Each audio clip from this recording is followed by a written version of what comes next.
بسم الله والحمد لله والصلاة والسلام على رسول الله. الأخوة والأخوات الكرام متابعي مسلمدو، أهلا ومرحبا بكم في حلقة جديدة من دروس من عالم السياسة في خاطرة سياسية اليوم عن بطانة السوء. شيء ملحوظ ومهم جدا في عالم السياسة، يتركز على أو يركز أو يتجلى في قضية البطانة. البطانة ألا وهي الحاشية الخاصة أو الدائرة الخاصة التي تحيط بالسياسي أو القائد أو المسؤول. أهمية هذه البطانة في التأثير على قرارات المسؤول، تأثير على رأيه، توجيهه بشكل ناعم. آلية ضغط قوية جدا ومهمة جدا، انتبه لها الكثير من المجموعات، مجموعات الضغط السياسي، واستخدموها بشكل رائع. هل هذا الكلام يحصل في كندا؟ نعم، يحصل في كندا وبحرفية عالية جدا، لأن البشر بشر. بالمحصلة الإنسان يتأثر بمن هم حوله، وخصوصا من الدائرة التي المفترض أنه يثق بها، يسمع اقتراحاتها. كبشر نأنس بالناس اللي حوالينا، فلذلك ترى في كل مكاتب السياسيين الجاليات أو المجتمعات تتسابق وتتنافس على من يضع من أبنائه أو بناته في مكتب المسؤول ومكتب الرئيس أو مكتب السياسي اللي هم الستاف. ويعلموا تمام العلم أن وجود أبنائهم وبناتهم في هذه المكاتب له تأثير ضخم جدا على توجهات، على عقلية، على قد يكون قرارات المسؤول. فمن ناحية ننظر لها من تراثنا الإسلامي أن صلاح المسؤول من صلاح البطانة وفساده من فسادها. ولذلك أوصى الله سبحانه وتعالى في قضية البطانة أنه الإنسان ينتبه في تخير البطانة، اللي هم الخاصة الذين يأخذ رأيهم في الأمور الرئيسية. في سورة آل عمران آية 118 يقول رب العزة: يا أيها الذين آمنوا لا تتخذوا بطانة من دونكم لا يألونكم خبالا ودوا ما عنتم إلى نهاية الآية. فيها يقول الله سبحانه وتعالى وصية وأمر للمؤمنين. طبعا البطانة الناصح قد يكون على مستوى شخصي وقد يكون على مستوى عام. نحن نتكلم خصوصا على مستوى العام، إنه الإنسان ينتبه من يتخذ بطانة، يستشيرهم في الأمور الرئيسية، لأنه يؤثر بشكل ضخم أو رئيسي على قراراته. وهذا الشيء كما قلنا يحدث في السياسة الكندية، يحدث في مكاتب السياسيين على كل المستويات، من أدنى نائب إلى رئيس الوزراء لديه بطانة ويؤثرون على قراره. المشكلة اللي احنا في صددها اليوم أنه كما قلنا تتنافس المجتمعات على إدخال أبنائهم في هذه البطانة حتى يؤثر على القرارات وعلى التوجهات. المصيبة لما يكون أحد من أبناء مجتمعنا يظهر نفسه كأنه من البطانة، صديق الرئيس، صديق النائب، صديق الحاكم، ولكن يعمل فينا عمل العدو المفسد، ويحسب علينا أنه بطانة. وهذا نراه ونعيشه، والآن موجود أن أمثلة كثيرة لن نخوض في تفصيلها. كيف يعمل هذا الشخص؟ رجل كان كان أو امرأة في أن يمثل نفسه بطانة ونفس الوقت يضر من يمثلهم. حوادث كثيرة، منها حادثة مشهورة ولن أفصل يعني حتى لا أكشف أوراق في غير وقتها، ولكن من الحوادث المشهورة التي وقع فيها رئيس الوزراء في خطأ قد يؤذيه مع المجتمع العربي والمجتمع المسلم، وطبعا لديه بطانة من وهم محسوبين علينا كمسلمين كعرب. فأول ما تنبه للخطأ اتصل بهذه البطانة الفاسدة وسألهم عن رأيهم، وقالوا ما عليك، ما حد راح ينتبه.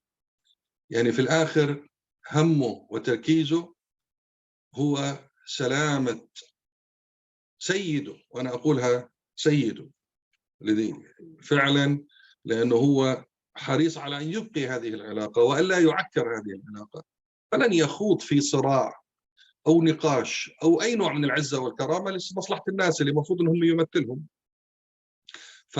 فوت علينا فرصة كبيرة قد كان من الممكن أن تستثمر لمكاسب للمجتمع المسلم، ولكن فوتها لأنه بطانة فاسدة.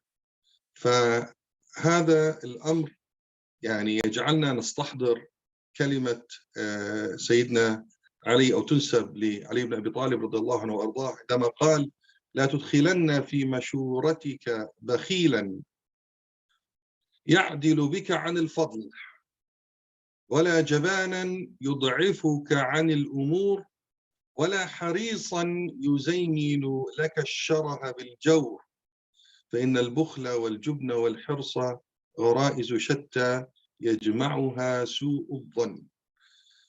من المرعب أن تكون البطانة من أحد أو لديها أحد هذه الصفات الثلاث. صح،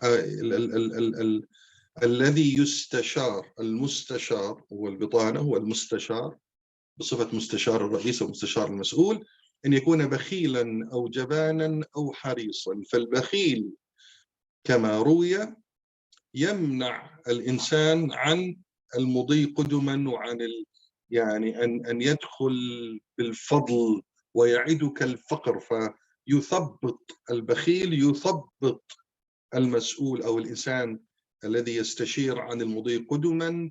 وأما الجبان فيضعفك عن الأمور، الجبان بخوف الواحد، خليه يتأخر ويضعفه.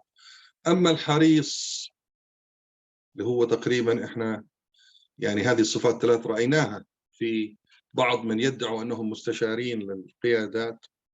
الحريص يزين لك الشره بالجو، الحريص يركز على قضية التغول وأذى الناس، مو مشكلة عديها مشيها، لأنه هو لديه مطامع شخصية، لديه حرص على جاه أو حرص على منصب أو حرص على ظهور، فيؤذي الجميع.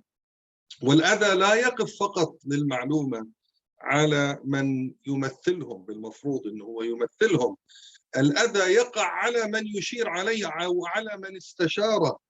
من أشهر القصص لكاثلين وين اللي هي البريمير تبعت أونتاريو اللي أطيح بها في 2018، كان لديها من هذه البطانة الفاسدة من المسلمين الكثر، يعني يمكن هي أكثر واحدة لمت، أكثر مسؤولة لمت بطانة فاسدة حولها من المجتمع المسلم، كانت كاثلين وين على ما أذكر، لأنه كانوا يزينون لها الباطل، وكان شيء مقرف. وأنا تعاملت مع عدد كبير منهم، وكان منهم من يحتضنها ويقدمها أنها صديقة، وهي في حالة عداء مع المجتمع، مع أبناء المجتمع، وتضر أبناء المسلمين، وكان منهم من يقدمها أنها صديقة وشريكة وإلى آخره، حتى يظهر في هذا المظهر السامي في عينه، ولكن هو ساقط جدا في أعين الجميع.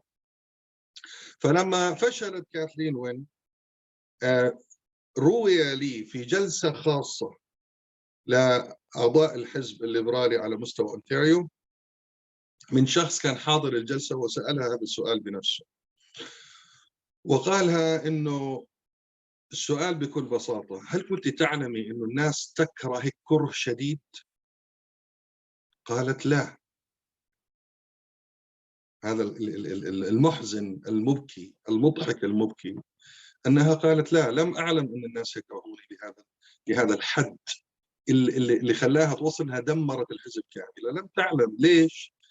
لأن البطانة الفاسدة حواليها زينت لها الباطل وصورت لها أن الأمور ممتازة، وهذول المعترضين فقط مجموعة من المخربين ومجموعة من المتشددين، مجموعة هي قلة قليلة لا تستحق أن ننظر لها.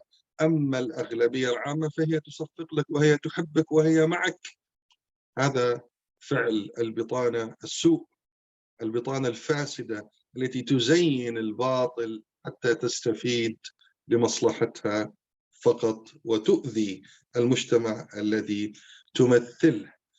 هذه قضية البطانة السوء. هي ليست قصص من ألف ليلة وليلة أو من ضرب الخيال أو نرى أنه هذا شيء يعني في الأثر لا يطبق على الأرض. أبدا، هو موجود، وموجود في كل الأزمان اللي فيها بشر يتأثرون بآراء ويطلبون الشورى من يحسبوهم ثقة.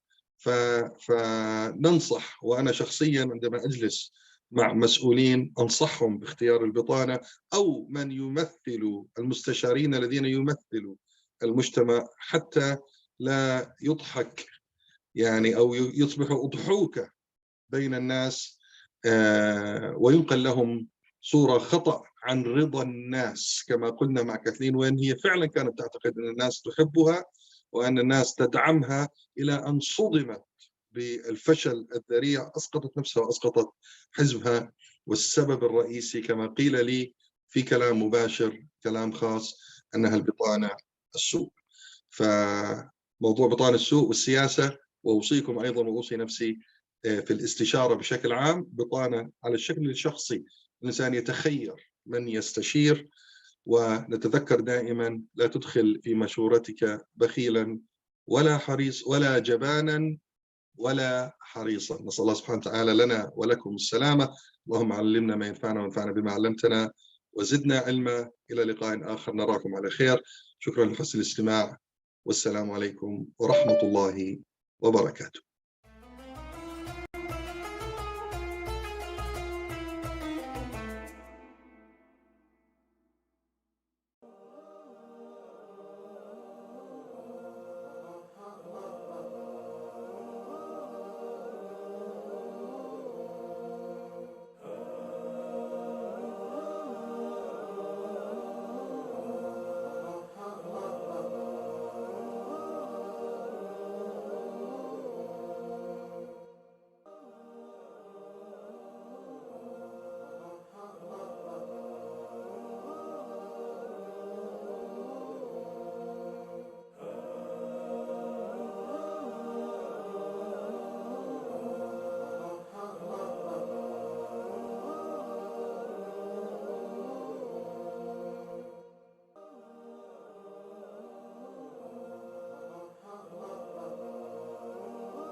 Assalamu alaikum wa rahmatullahi wa barakatuh.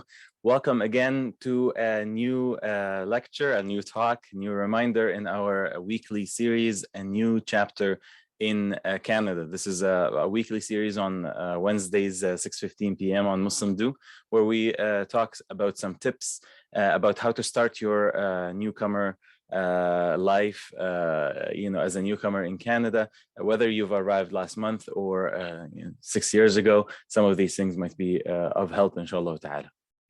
We talked last week about the generational gap and how to look at the differences between how you grew up and between how you're bringing up your children in a new society, new culture, and new country.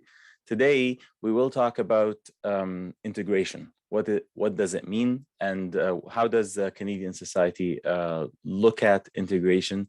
How do we compare from or contrast from our southern neighbors in the US? You probably have heard how the US describes its culture as a melting pot, and Canada has a unique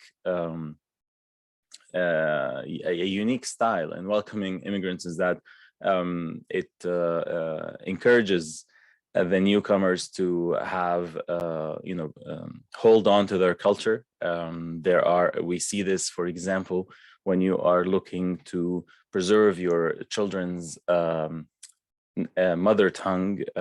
You find the public school boards offer international language program like the one we have here in Ottawa, multiple school boards across Ontario as well as in Canada, where they have some kind of a program where they provide free classes for the on Saturdays or Sundays for the parents to send their children to learn a native language, whether it's Arabic or Hindi or Pashtun or Urdu or Somali, so many other languages.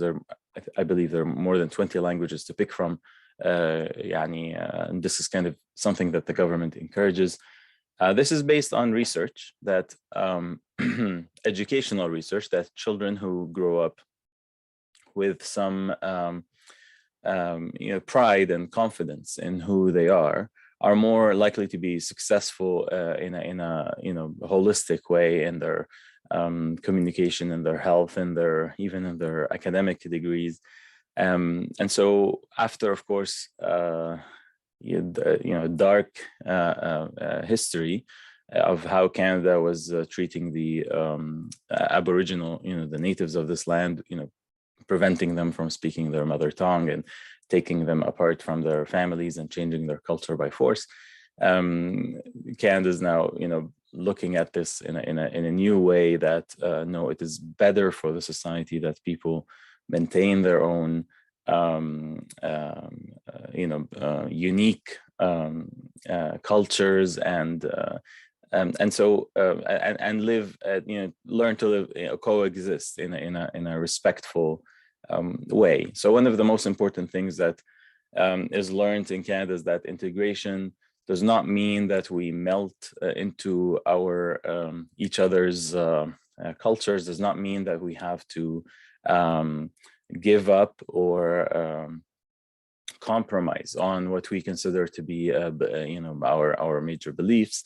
And unfortunately, even though that the government says is directed towards this kind of approach in treating newcomers, the way that I have come to find a lot of newcomers coming as particularly as refugees who have endured a lot of oppression and tyranny, and to them, like the relationship with the government is based on a principle of you have to lie to the government in order not to be harmed. And so when they come to Canada, I've heard all kinds of things from different people from different ethnicities and backgrounds.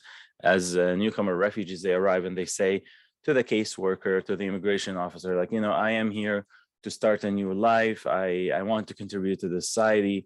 And then, to emphasize this, they're like, I do not mind working starting from tomorrow, even in a bar or even in a nightclub. Or so the examples they start with is that, look at me, I'm willing to disown everything that I believe in order to be accepted. So they go far and above.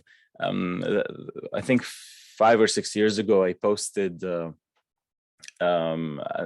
short post on Facebook, talking about how the IKEA management was putting the no alcohol sale above the hijabi cashier, and I asked her, is this something that you requested? And she said no, the manager actually offered it, and that's how the Ontario Human Rights Code works, with the employers respecting employees' rights and accommodating them.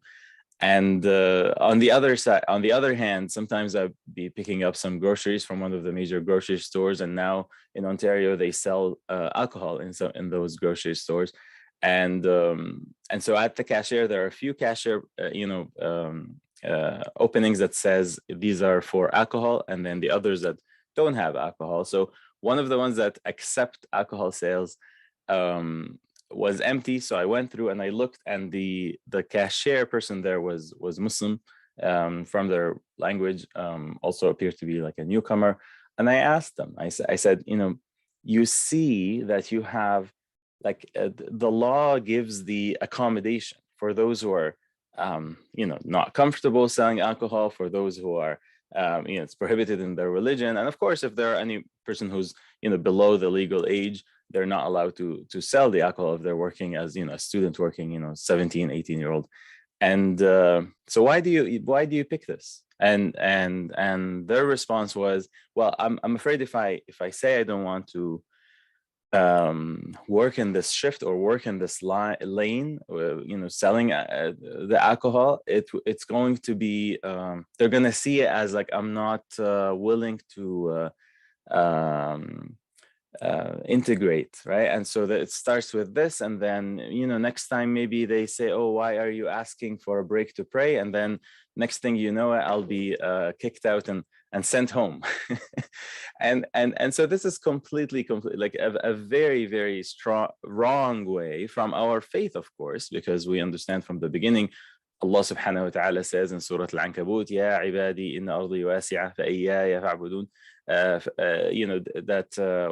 in the context of those believers who are oppressed, Allah subhanahu wa ta'ala says, oh, my servants, know that my earth is vast, but only worship me wherever you go, right? So, if you're escaping oppression, you're escaping it because you want to save your deen. That doesn't make sense that you arrive to a new place and first thing you start to forfeit and you give up on is your deen.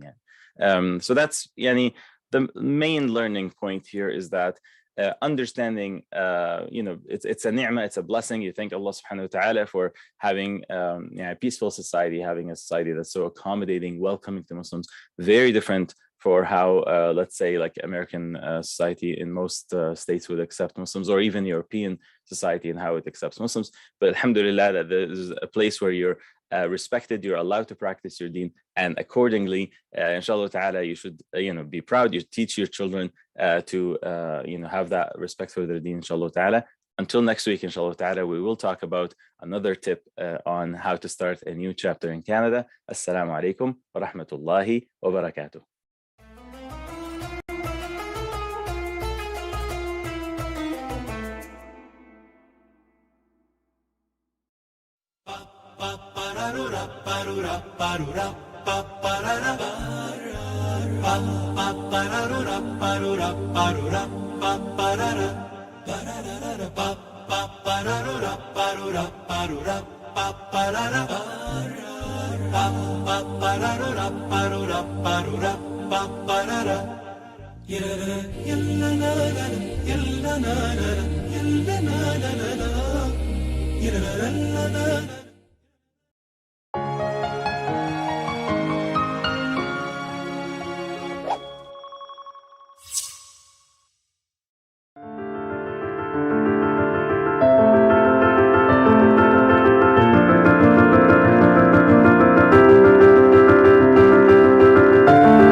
cafe opened about a year ago.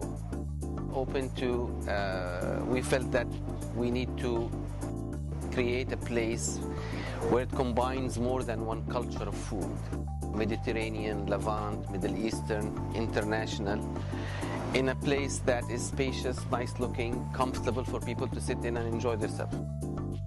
We serve breakfast, sandwiches, all types of coffee drinks, lunches, salads, desserts. Tria Cafe is open for breakfast, lunch, and dinner. Our focus is on serving delicious foods prepared daily from the freshest local ingredients. We've had a long relationship with Liaz in college in the Oakville campus, and when they came up with their Syrian Job Initiative program, we jumped on board with them because as Canadian Arab members of community, we felt that we would like to do our part or partake in anything that we can do to help those newcomers assimilate and integrate in the community and help them as much as we can, like we were helped when we first came in.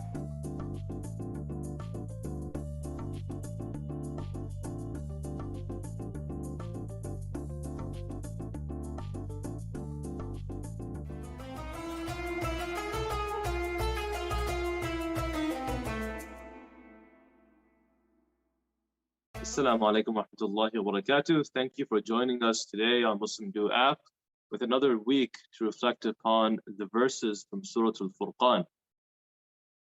Last week we continued from the verse of Surah Al-Furqan in which Allah subhanahu wa ta'ala says, وَالَّذِينَ لَا يَدْعُونَ مَعَ اللَّهِ إِلَهًا آخَرَ وَلَا يَقْتُلُونَ النَّفْسَ الَّتِي حَرَّمَ اللَّهُ إِلَّا بِالْحَقِّ وَلَا يَزْنُونَ. And when we're talking about these verses of Surah Al-Furqan, where we're describing the Ibadur Rahman, these people who have been elevated by Allah subhanahu wa ta'ala, these characteristics that they embody within themselves, right? So these characteristics that they have, these characteristics do not elevate them because of their wealth, do not elevate them because of their status, but rather because these Ibadur Rahman have internalized these characteristics, and therefore they conduct themselves like the servants of the Most Merciful.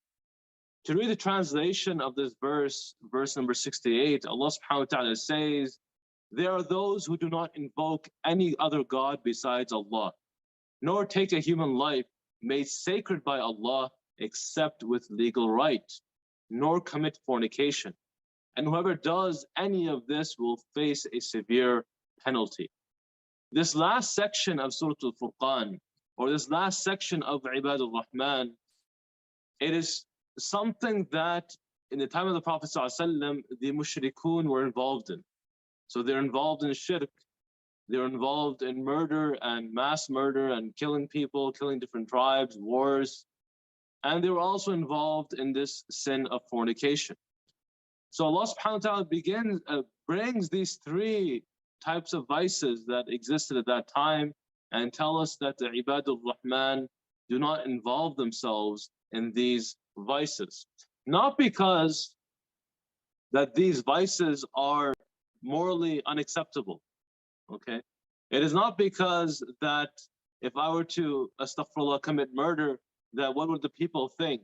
Or this is something that is not good, this is injustice. No, the main reason why the Ibadur Rahman do not commit murder, do not fornicate, do not involve themselves in these major sins is because Ar-Rahman told them not to.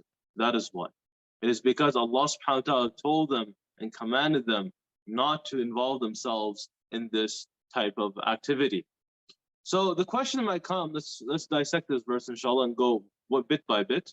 The first part says, وَالَّذِينَ لَا يَدْعُونَ مَعَ اللَّهِ إِلَهًا آخَرَ. Those who do not invoke on others besides Allah subhanahu wa ta'ala. A question might come, to a person reading this verse is, how do I know that Allah subhanahu wa ta'ala is one? How do I know that Allah subhanahu wa ta'ala is alone? Okay, He has no partner. And this question, Allah subhanahu wa ta'ala answers in Surah Al-Anbiya.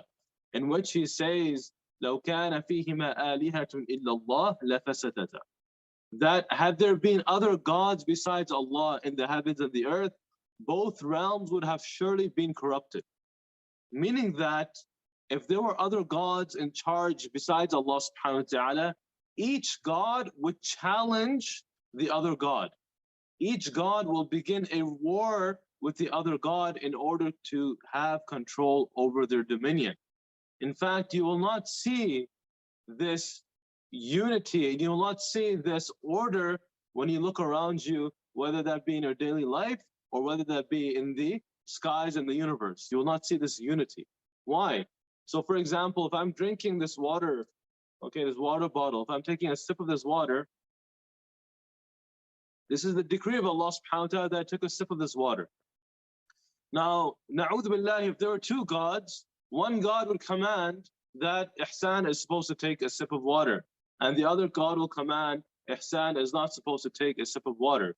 Two different commands will clash.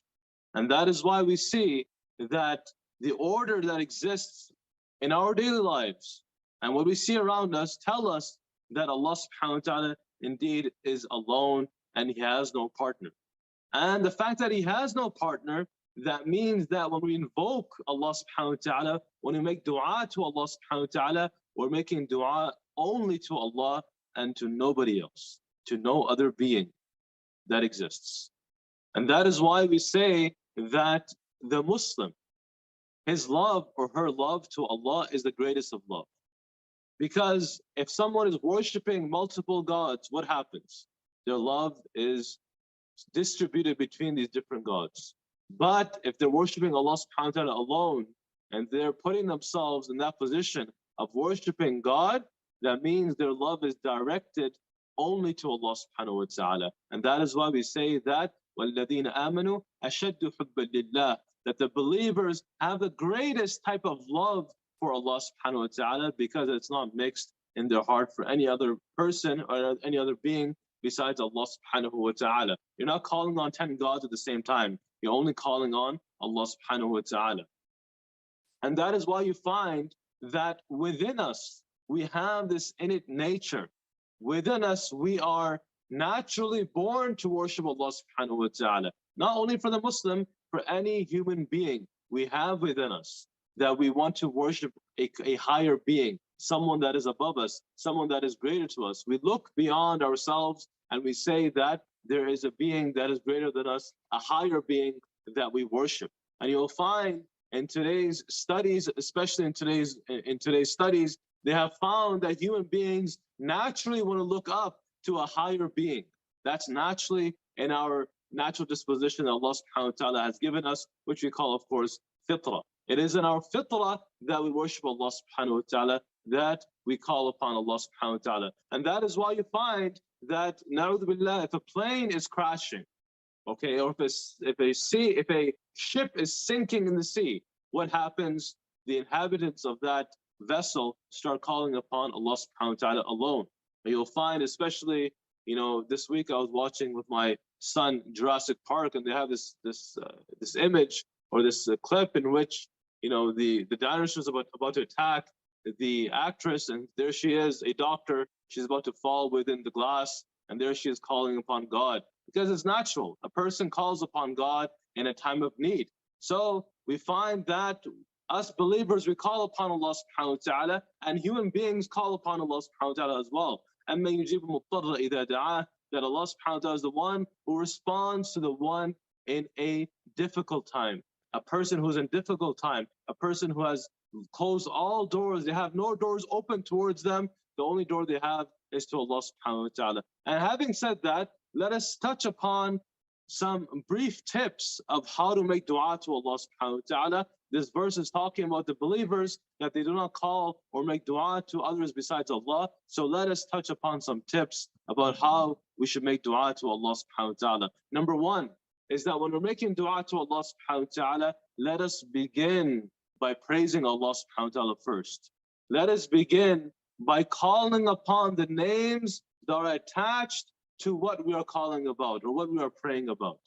Okay, so for example, if a person is praying for a new job, if a person is does not have a job or does not have, you know, some income coming in, and they want to ask Allah subhanahu wa ta'ala, the name they choose is Al-Razzaq. Okay, Ar-Rahman, Ar-Rahim, Ar-Razzaq. These Al-Latif. So these names we choose that are related to what we're asking about, and we ask Allah subhanahu wa ta'ala with those names. So we begin by praising Allah subhanahu wa ta'ala. And it's important to note that our dua, it should be a conversation with Allah. Our dua should be a conversation to Allah subhanahu wa ta'ala. So we find this in Surah Yusuf, when Yaqub alayhi salam is making dua to Allah. So we know the story where Yaqub alayhi salam, you know, he sends his sons to get some things from Egypt, to buy some material from Egypt, some belongings and some supplies from Egypt. So they send, you know, their son Binyamin as well. So when Binyamin is there, we know the story that Yusuf alayhi salam basically keeps Binyamin with him. And then when they return back, now both sons, Yusuf and Binyamin, are missing. So what does Yaqub alayhi salam say? He says, إِنَّمَا أَشْكُو بَثِّي وَحُزْنِي إِلَى اللَّهِ. That I turn my sadness and this calamity I'm in, I turn all of it back to you, Allah subhanahu wa ta'ala. That Allah subhanahu wa ta'ala knows what I'm going through. Allah subhanahu wa ta'ala knows what I'm going through. So same way, a believer is supposed to have this conversation with Allah subhanahu wa ta'ala, that, oh Allah, you know my situation. You know the difficulty I'm going through. You know that I can't find my job. My children have left me. My spouse has left me. The list goes on and on of how many different problems people face that we do not know about. Those who are involved in counseling, they know the difficulties and the problems the community faces. And the people within the community do not know, because generally speaking, people do not like to talk about their problems. But those involved in community efforts and involved in community service, they know the difficulties people are going through. So a person, first of all, begins by praising Allah subhanahu wa ta'ala. Number two is that they send salawat upon the Prophet sallallahu alaihi wasallam. And this is one of the key ingredients in making your dua accepted by Allah, that you send salawat upon the Prophet sallallahu alaihi wasallam. You say, Allahumma salli ala Muhammadin wa ala ali Muhammad, kama sallaita ala Ibrahim wa ala ali Ibrahim innaka Hamidun Majid. You recognize who the Prophet sallallahu alaihi wasallam is, and because of him, from Allah subhanahu wa ta'ala, through him you are guided. And if the Prophet sallallahu alaihi wasallam was not sent to us, we would not know how to pray, we would not know how to fast, how to read Quran, how to even wash ourselves properly and make the wudu and perform tahara in a proper manner. It is through the Prophet ﷺ that we learn who Allah is. And that is why when we're making dua to Allah, we as well mention the name of the Prophet ﷺ, because the Prophet ﷺ is the one who taught us how to make dua to Allah subhanahu wa ta'ala. So we send salawat upon the Prophet ﷺ. The third step is to actually make the dua to Allah. This is when you call upon Allah subhanahu wa ta'ala. Do not restrict your dua. Do not become too specific in your dua, that, oh Allah, I want a car that is red in color, and that is a BMW, and this and that, and give an entire, description of the car. No, you ask, oh Allah, give me what's best for me. Give me a car that is best for me. This is a dua you're supposed to ask. Do not specify, because you do not know what is best for you. Allah subhanahu wa ta'ala knows what is best for you. So you ask Allah subhanahu wa ta'ala, and you repeat the dua over and over again. Tikrar al-dua. So you repeat the dua over and over again, asking Allah subhanahu wa ta'ala for what you're asking for. And of course, you conclude by sending salawat upon the Prophet ﷺ as well. And concluding that, inshallah, will help your dua to be accepted. It is important that when you're making dua, that you face the qibla. If you're making a special dua, take time to sit down and face the qibla to make your dua. Is it a must? The answer is no. You can be walking in the street, you can be taking the bus, you can be driving your car, you can be making dua to Allah subhanahu wa ta'ala. It is not a must to face the qibla. But from the adab of making dua is that a person faces the qibla and asks Allah subhanahu wa ta'ala, because that direction is a honored direction. So a person should face the qibla when making dua. Of course, as well, a person should be in a state of tahara, as-sughra wal-kubra, that a person should be in a state of tahara, making wudu, making sure that they're purified, asking Allah subhanahu wa ta'ala. The more pure you are, the more clean you are, inshallah, that as well will impact the acceptance of your dua.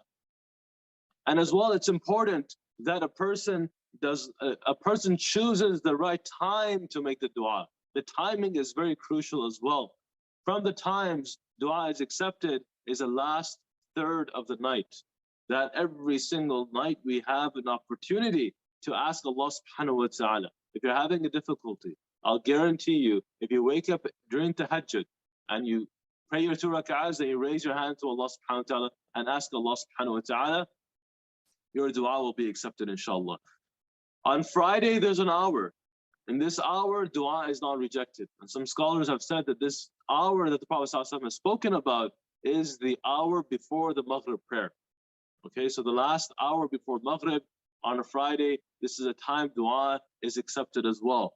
Another time dua is accepted, they have mentioned, they've differed on what that time exactly is, but some scholars have mentioned when the Imam is going up the minbar on a Friday, or when the Imam sits down between the 2 khutbahs, that time as well is a time dua is accepted. So choose a time the dua is accepted. Find those times, especially, for example, if you've given sadaqah, if you've done a good deed, that is a time you ask Allah subhanahu wa ta'ala as well. You've completed your prayer, it is a time to make dua to Allah. And that is why the Prophet ﷺ would engage in dua as well. You can do the duas that have been specified, that have been read by the Prophet ﷺ, and as well you can make dua from yourself to ask Allah subhanahu wa ta'ala for whatever you are in need of. As well, a special time to make dua, as well as after giving sadaqah. So when you give sadaqah, that is when, you know, you've done a good deed. This is a time dua will be accepted as well, inshallah. So we ask Allah subhanahu wa ta'ala to allow us to apply this part of the verse, that those, when they make dua, their dua is specifically done to Allah subhanahu wa ta'ala, and their intentions are in the right place, and as well that their dua is done sincerely for Allah subhanahu wa ta'ala. Inshallah, next week we'll continue on with the rest of the verse. Subhanakallah wa hamdik, la ilaha illa anta, astaghfiruka wa atubu ilayk. Jazakallahu khairan. Assalamu alaikum wa rahmatullahi wa barakatuh.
Assalamu alaikum everyone. My name is Moran Abdurrabbu and I'm a third-year student at Queen's University. Welcome back to, I think, the 6th episode now of my program on this season of MuslimDo.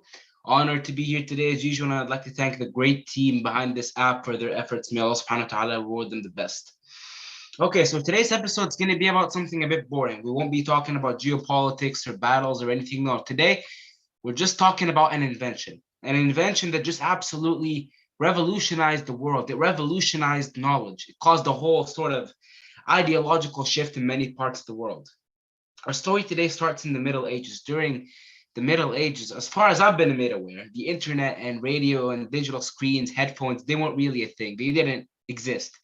So if you wanted to study a certain topic, the only way for you to do that was to read a book or read something on a piece of paper. You see, here's the thing though. Unlike today, it wasn't easy to come across a book. It wasn't easy to buy one. Why is that? Well, because also, unlike today, there was no such thing as printing. Books had to be copied manually, usually by hand. There's this other method that existed.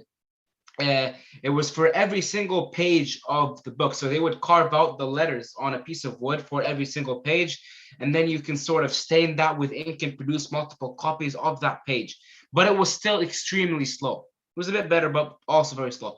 So naturally, the direct result of this was a couple things. So number one, books took a very long time to make or replicate or copy. And number two is that they usually had a lot of errors because it's, you know, a human copying it down. So human error is very frequent, and naturally there's going to be a lot of errors when you're copying, you know, the original manuscript that was actually written by the author.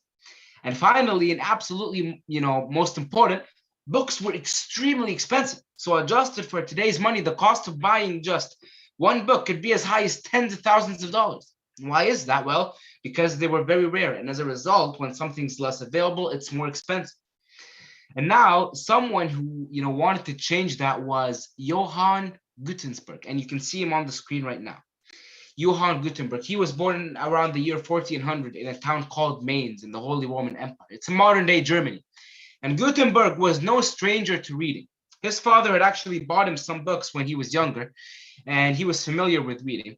When he grew up, he became an adult, and you know what he wanted? He wanted to devise a way in order to copy books and texts at a much faster rate compared to the extremely slow methods that were prevalent and that were currently in use. What Gutenberg did was he convinced a wealthy moneylender or a businessman. He was called Johann Fust, and he's right here on the screen, to lend him money in order to finance the creation of this project he had in mind. And the project that he sought to make was his project sought to make the production of books and texts a lot more efficient. And Gutenberg, what he did, he borrowed from Fust a total of 1,600 guilders. Guilders is the currency at the time. 1,600 guilders at a 6% interest rate. And he used this money to sort of establish a workshop in the town of Humberstorf in Germany. So in the year 1448, that's when he sort of started experimenting to see what he could come up with. And after about 2 years, in the year 1450, Gutenberg had this machine. It was now operating. And you can see a picture of it right here. The machine basically operated on a concept known as movable type. So instead of having, you know, a person, write out, the letters or write out the sentences or have woodblock printing, the characters were actually cast out of metal. So individual characters, and then those characters would sort of be put together in combinations to form sentences or form pages. And then you could put paper after paper in order to create multiple copies in a much shorter time than before. And the first book Gutenberg printed using this method was the Bible.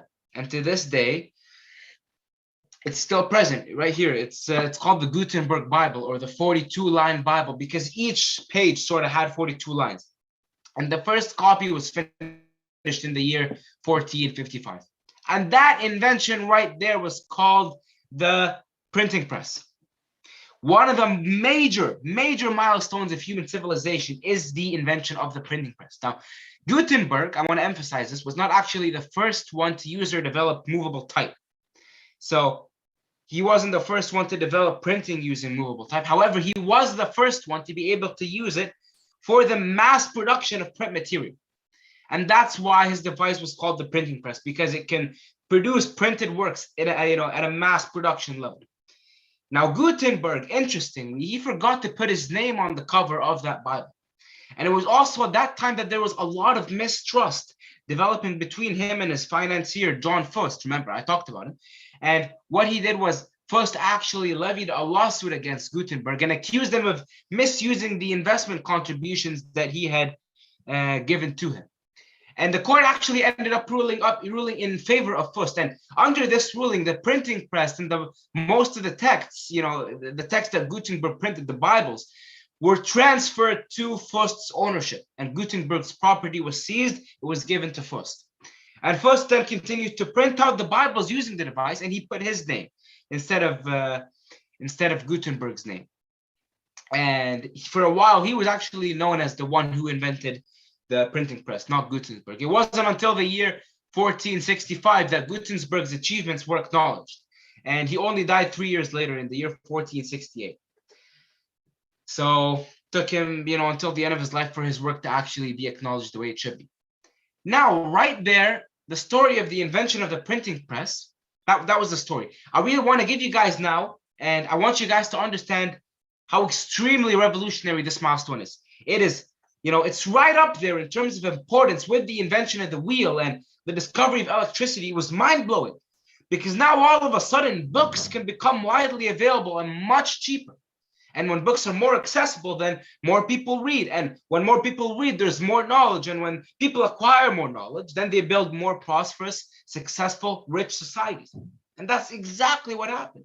The invention of the printing press, it was a major driver of the Renaissance and the Enlightenment periods in Europe. It pulled the West out of the Dark Ages. Suddenly now there was a complete upheaval in science, in the arts, in political thought, in economics. It was extremely important in helping kickstart the Industrial Revolution in England. And suddenly now there was an immense amount of wealth to be generated from industrialization. Not only that, but it helped fuel many important social movements. The Protestant Reformation was a big one. The printing press helped Martin Luther, print many copies of his 95 Theses and distribute them around Europe. The French Revolution, also same thing. It relied heavily on publications that were printed by the printing press. Same thing with the American Revolution. With the printing press, it was used to mass produce this very well-known pamphlet called Common Sense. It was critical for the revolution at the time. All of a sudden now freedom of speech and expression could be exercised at a whole new level. And the distribution of knowledge, kind of reached unprecedented levels. Now, here's what I really want to talk about. It's the important part of all of this, which is how the printing press was received in the Muslim world. The printing press, as we said, was invented in Europe during some of their darkest times. However, the Ottoman Empire, the leading Muslim power just next door at the time, had just conquered Constantinople and was during this period expanding significantly into North Africa, for example, into Egypt and into Europe. It was at that time that they reached all the way until the gates of Vienna. All those were military accomplishments. But here's the thing, gaining more territory through imperial conquest is never enough to build civilization and legacy. Knowledge and culture, those are what build civilization, not weapons, not armies. Unfortunately, the highest scholars of the Ottoman Empire during this period, what they did was they committed one of the biggest, most horrendous intellectual crimes of history. They convinced the Sultan that the act of printing was haram and impermissible as per Islamic law. And the reasons they used were just absolutely bizarre too. One of them was that it would make it easier to tamper with the Quranic text and produce false versions of the holy book, as if that wasn't possible through handwriting or woodblock printing. Another one, for example, another reason was that it would put many scribers and the people who used to copy and write books manually, it would put them out of business and reduce their income. And another even crazier reason was that they rationalized that the inks of the infidels, so the inks used by the infidels to print, are impure and dirty by virtue of them being non-believers. And I mean, that printing Quran with those inks was impermissible.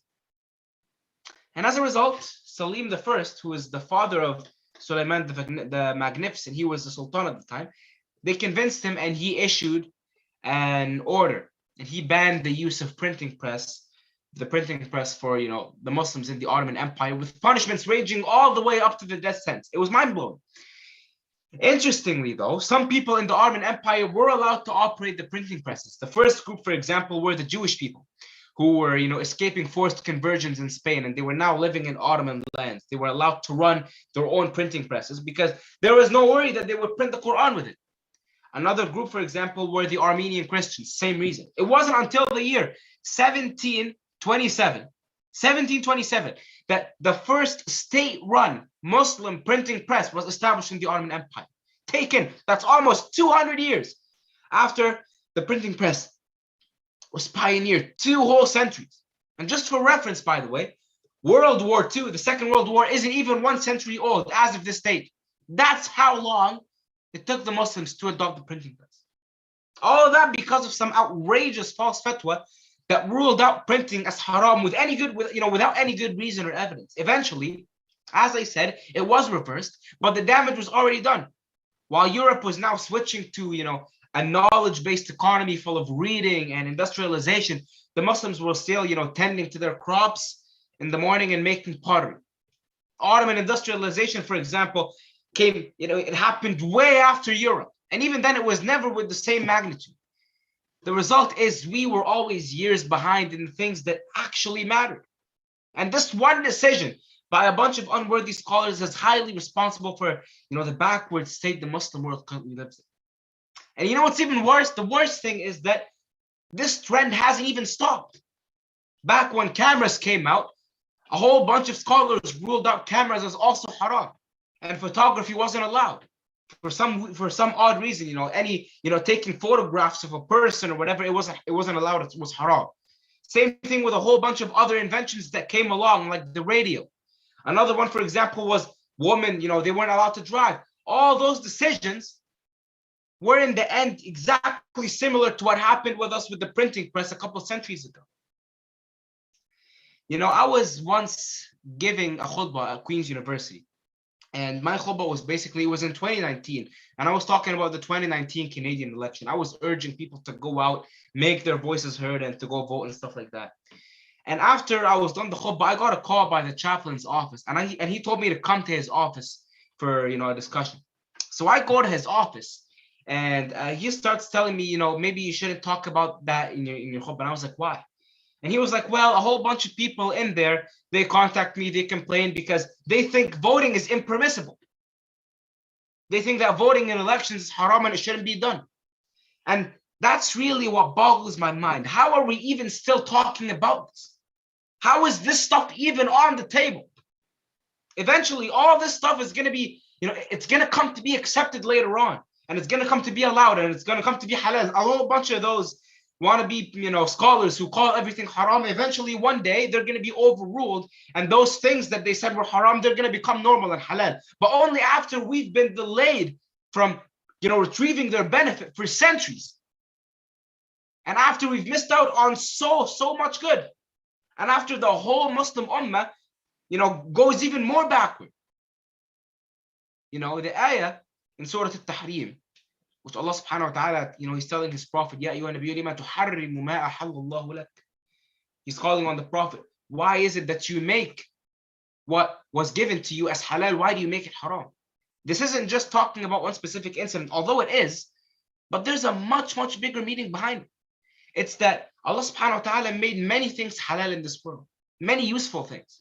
And all of a sudden now when we call one thing or something like that haram for no reason, for no good evidence, we're missing out on an immense wealth of benefit, whether it be knowledge, whether it be money, whether it be a whole lot of different things. We miss out on that because our minds have become so narrow.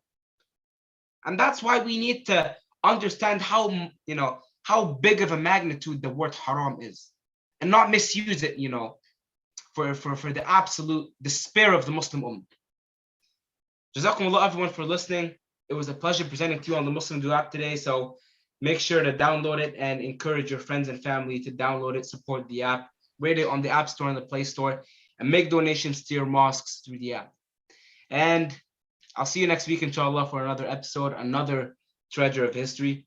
And that's it. Assalamu alaikum.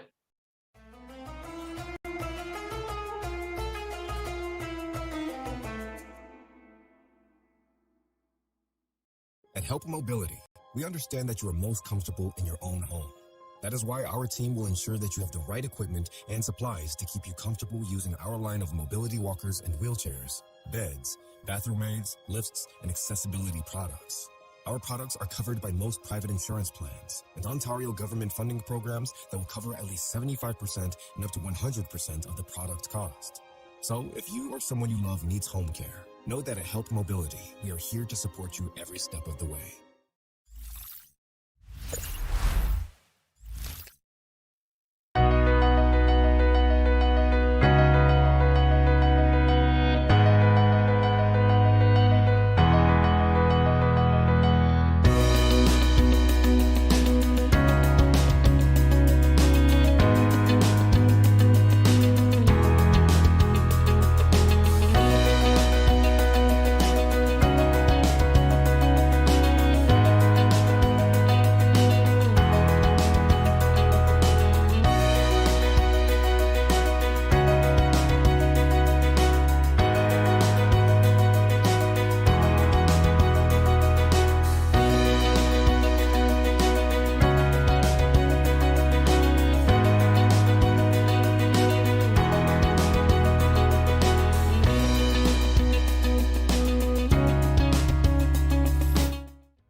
بسم الله الرحمن الرحيم. الحمد لله رب العالمين، وأفضل الصلاة وأزكى التسليم على سيدنا ومولانا محمد الصادق الوعد الأمين وآله وصحبه وسلم تسليما كثيرا إلى يوم الدين. حياكم الله تعالى أحبابنا الكرام في حلقة جديدة من برنامجكم مع السادات رضي الله عنهم. وحلقة هذه الليلة هي الجزء الثاني لقصة سيدنا نعيم بن مسعود الأشجعي رضي الله عنه وأرضاه، والتي قدمنا فيها لحياته في جاهليته وعندما كان فتى في عز قوته، وكيف كان يسيح في الأرض ويسير خلف لذاته وشهواته، وكيف كان له أصحاب من قريظة يأوي إليهم وينال عندهم الرغائب. ووصلنا معكم في قصة الخندق إلى أنه قد أسلم سرا، وأتى النبي صلى الله عليه وسلم وأخبره بأنه يشهد أن لا إله إلا الله وأن محمد رسول الله صلى الله عليه وسلم. فقال له رسول الله صلى الله عليه وسلم: إنما أنت رجل واحد فخذل عنا ما استطعت. فاستأذن النبي صلى الله عليه وسلم أن يقول، فأذن له النبي صلى الله عليه وسلم بذلك، ومضى على ذلك فذهب إلى كعب بن أسد القرظي فضرب بابه ففتح له فقال: مرحبا مرحبا بصاحبي. قال: أهلا بك، أما وإني قد كنت جالسا مع سادات قريش وغطفان، وقد قالوا أنهم يريدون أن يرجعوا عن محمد بعد أن هجموا عليه أسبوعين اثنين ولم يخرج من أمرهم شيء ولم يستطيعوا أن يفعلوا شيئا، فهم يريدون وقد فكروا بأن يرجعوا إلى ديارهم. قريش ترجع إلى مكة، وغطفان وسليم وأسد ترجع إلى مضاربها وديارها. فعندئذ قال كعب بن أسد القرظي: ويتركوننا لوحدنا بعد أن مزقنا العهد مع محمد؟ والله إن محمدا لن يغفر لنا غدرنا وخيانتنا وسوف يحيط بنا. قال: فما ترى؟ فقال نعيم بن مسعود: الرأي عندي أن تأخذ من أشراف قريش وغطفان 70 سيدا من أشرافهم، وأن تطلب أن يكونوا رهنا عندك، يعني يوضع عندك مأسورين مرهونين، حتى لا يتناهى إلى قريش ولا إلى غطفان أبدا أن يتركوكم لوحدكم، وأن يخلوا بينكم وبين محمد فيرجعوا إلى بلادهم وتبتلوا أنتم بأن يحاصركم المسلمون بعد ذلك. أيها السادة الكرام، هذا الذي قاله نعيم بن مسعود لكعب بن أسد. فعندما قال له ذلك شكر له كعب بن أسد نصيحته ومضى نعيم بن مسعود، فما هو إلا أن سار حتى ذهب إلى أبي سفيان بن حرب بن أمية قائد قريش والقائد العام لقوات الأحزاب كلها، فدخل عليه فقال: كيف أنا عندك؟ قال: أنت الناصح الأمين، أنت الذي طلبنا إليه أن يخذل عنا المسلمين يوم أحد، وأعطيناه 10 نياق ففعل ذلك وخذل عنا أحسن تخذيل. قال: فإني أنصح لك الآن مرة أخرى، إني قد كنت عند كعب بن أسد القرظي جالسا عنده، وقد ندم القوم ندما شديدا على خيانتهم لمحمد، وقد بعثوا إليه رسلا أننا نريد أن تعفو عنا ونرجع إلى أماننا السابق، ولكننا سنقدم لك مقابل ذلك 70 من سادات وأشراف قريش وغطفان، سنأتي بهم رهنا عندنا فندفعهم إليك فتضرب أعناقهم وترجع إلينا جناحنا المكسور. من هو جناح قريظة المكسور؟ بنو النضير، إخوانهم، لأن قريظة والنضير هما جميعا بنو الكاهن هارون، وهو الأخ الكبير لسيدنا موسى عليه الصلاة والسلام، وهو الذي يسمى بالكاهن. فقال له نعيم بن مسعود: إن القوم قد عزموا أن يبعثوا لمحمد أو بعثوا لمحمد أن نعفو عنا عن غدرنا وسامحنا، وسوف نأتيك ب70 من أشراف قريش وغطفان لتضرب أعناقهم بذلك وتعيد إلينا جناحنا المكسور، يعني إخواننا من بني النضير. فوافق محمد على ذلك. فعندئذ إياكم إن جاءتكم قريظة تطلب منكم رهنا، إياكم أن تعطوهم أي رهن، لأنهم سيفعلوا ذلك بكم. فعندئذ غضب أبو سفيان وقال: أحقا ما تقول؟ أحقا ما تقول؟ والله لئن كان ما تقول حقا لقد نصحت لنا يا نعيم. ثم مضى بعد ذلك نعيم بن مسعود إلى سادات غطفان، فجلس إلى عيينة بن حصن ومسعود بن رخيلة الأشجعي، وقال لهما كما قال لأبي سفيان بن حرب بن أمية. وعندئذ صار هناك شك وقلة ثقة بين الطرفين، ولم يعد هناك ثقة قائمة بين هذه الأحزاب المتحزبة. وقام أبو سفيان فخطب في قريش وقال لهم: إننا هنا منذ أسبوعين 2، وهذا الخندق لا ينفع معه شيء، وإننا لم نستطع أن نفعل شيئا مع محمد، وإني أشتم الغدر من قريظة، وإني عزمت أن أمضي في دربي. وعندئذ قام إلى ناقته وهي معقولة حتى تستوثق من قريظة، يعني تتأكد أن ما بلغك عنهم حق، فربما يكون هناك وشاية، وربما أن المعلومات غير دقيقة. فعندئذ أرسل أبو سفيان بن حرب أرسل عكرمة بن أبي جهل المخزومي، أرسله رسول قريش إلى قريظة، وكان هذا يوم الجمعة ليلة السبت، يعني مساء الجمعة. فعندما ذهب عكرمة بن أبي جهل قابل كعب بن أسد، وعندما قابله كلمه: يا كعب بن أسد، إننا مجتمعون، وإننا أحزاب كثيرة، وإننا لو هجمنا على محمد هجمة رجل واحد، قريش من حدها وغطفان من جهتها وقريظة من حصونها، فإنه لن ينجو من جميعنا، وسوف يتعرض لضرب من أحدنا. فعندئذ قال له كعب بن أسد: لا، إن غدا سبتنا ونحن لا نكسر السبت. فقال: وما سبتكم؟ قال: إنه سبتنا الذي لا نعمل فيه، ولكن أخرونا غداة يوم واحد إلى الأحد. قال: وأي شيء ذلك؟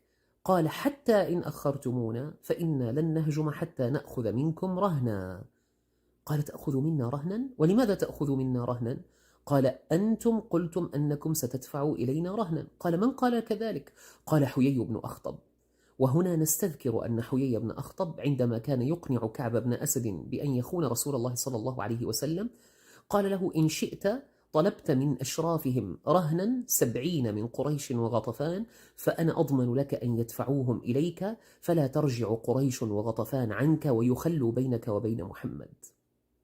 فعندئذ قال عكرمة لم يعلم بذلك، لأن حييا لم يذكر ذلك لقريش ولم يطلب منهم أن يعطوه أي رهن، وإنما كانت تلك وسيلة ضغط ومحاولة إقناع لكعب بن أسد كي يخون رسول الله صلى الله عليه وسلم. فقال عكرمة بن أبي جهل في نفسه: صدقكم والله نعيم، أما وإنه الغدر لا محالة. فرجع بعد ذلك عكرمة بن أبي جهل، وقد كانت قريظة أرسلت قبل أن يذهب عكرمة، أرسلت غزال بن شموئيل أيضا يدعو قريشا إلى أن تدفع رهنا، فرفضت قريش ذلك ووقع الشر. وصار أبو سفيان يقول: والله لو طلبوا مني رهن شاة، يعني غنمة أو خروف، لا أدفعها إليهم، فكيف أدفع إليهم 70 من أشرافنا؟ لا والله لا أفعل. وعندئذ رجع عكرمة فأخبر الجيش القرشي، فوقع شر عظيم. فجاء حيي بن أخطب يعدو يريد أن يكلم أبا سفيان، فأتى إلى أبي سفيان فقال له أبو سفيان: ألم تخبرنا يا حيي أن قريظة قومك معك وأنهم سينقضون عهد محمد؟ قال: إي، والتوراة قد فعلت. قال: إذن فما بالهم؟ ما بال قصة الرهن؟ قال: لا علم لي بقصة الرهن، ولا والتوراة لا أعلم عنها شيئا. قال: إذن فلنهجم غدا هجمة رجل واحد، فنفرق أمر جيش محمد عليه. قال: غدا سبتنا ولا يصلح لنا أن نقاتل في السبت. قال: أي شيء تقول؟ قال: إنه كان منا سبط من الأسباط على قرية أمام البحر، فهذا السبط أمرهم الله ألا يصيدوا يوم سبتهم، فعصوا أمر الله تعالى وصادوا في السبت، فمسخهم الله قردة وخنازير. قال: تدعوني إلى أن أقاتل مع ناس إخوانهم قردة وخنازير؟ ما لك يا حيي؟ ثم أغلظ له في الكلام وقال له: لا أؤخرك ولا ساعة ولا يوما واحدا، ويجب عليك أن تقاتل معي كما اتفقنا عندما بعثتك إلى قريظة. وأغلظ له في الكلام حتى خاف حيي بن أخطب من بأس قريش، فرافقهم وخرج معهم حتى بلغوا السيالة، ثم انسل وعاد إلى كعب بن أسد القرظي حتى يدخل معه في الحصن كما وعده مهما كانت نتيجة غزوة الأحزاب. وعندما رجع حيي بن أخطب إلى كعب بن أسد جمع سادات قريظة وقال لهم: أيها الناس، قد جعلتم قريشا تتهمنا بالغدر وتتهمني أنا كذلك وتتهمكم، فما لكم لو قمتم غدا فكسرتم سبتكم وقاتلتم؟ قالوا: إنا لا نكسر سبتنا أبدا ولا نعصي فيه ولا نعمل أبدا. فعندئذ قال: أنتم وذلك وما ترون. وعندئذ اشتدت الفرقة بين الأحزاب، وعزم أبو سفيان أن يقوم وأن يرجع عن غزو المدينة، وبعث الله ريحا عظيمة تكفأ قدور المشركين وتقطع نياط خيامهم، وصارت مضاربهم تلعب بها الريح، وعندئذ لم يعد لهم قرار. وقام رسول الله صلى الله عليه وسلم ليلة السبت يوم الجمعة من مساء الجمعة، قام ثلث الليل كله يدعو ويصلي ويسأل الله تعالى أن ينصرهم على الأحزاب، وكان يأوي إلى الصلاة عند كل مدلهمة بأبي هو وأمي صلى الله عليه وسلم. وبعد أن مضى ثلث الليل نادى رسول الله صلى الله عليه وسلم: من رجل ينظر لنا أمر القوم جعله الله رفيقي في الجنة؟ فما قام أحد واحد، وقام ولا رجل من الصحابة من شدة القر، يعني البرد والخوف والجوع الشديد. فأعاد النبي صلى الله عليه وسلم مرتين: من رجل ينظر لنا خبر القوم جعله الله رفيقي في الجنة؟ فما قام أحد. فعندئذ نادى رسول الله صلى الله عليه وسلم قال: يا حذيفة هلم إلي. فأتى حذيفة قام ولقلبه وجبان، يعني يخفق بشدة من شدة هول الموقف. قال: تسمعني أنادي منذ وأمد ولا تجيبني؟ قال: والله يا رسول الله ما بي إلا شدة القر والخوف والجوع. فدعا له النبي صلى الله عليه وسلم بخير، وبشره أنه لن يمسه سوء، وأمره بأن يسير إلى مضارب قريش وأن ينظر أخبار القوم.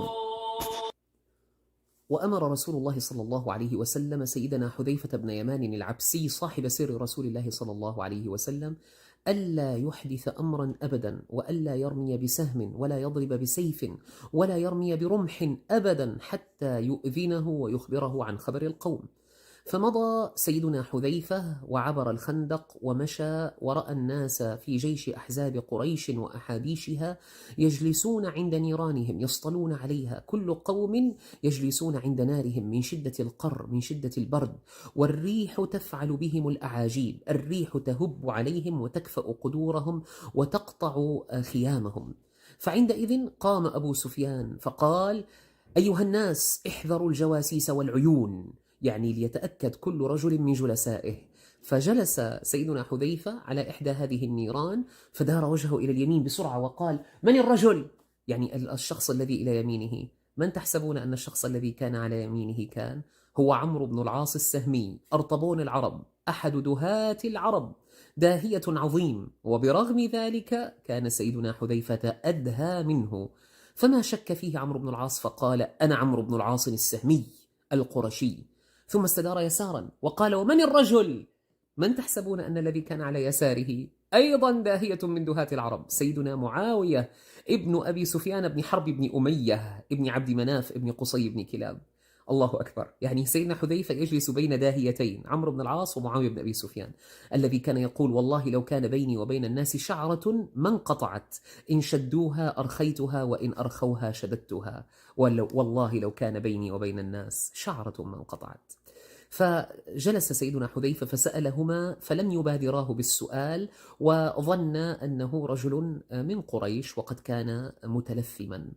فقال أبو سفيان: إن الغدر قد بدا لنا من قريظة، وإننا قد جلسنا مع غطفان، وغطفان فاوضت على تمر المدينة ولم تحسن شيئا، لأن النبي صلى الله عليه وسلم بعث إلى عيينة بن حصن والحارث بن عوف وجماعة من غطفان ليفاوضهم على أن يأخذوا شيئا من ثمر المدينة ويرجعوا عن الخندق، ويرجعوا ويكسروا الأحزاب ويخذلوا بينهم.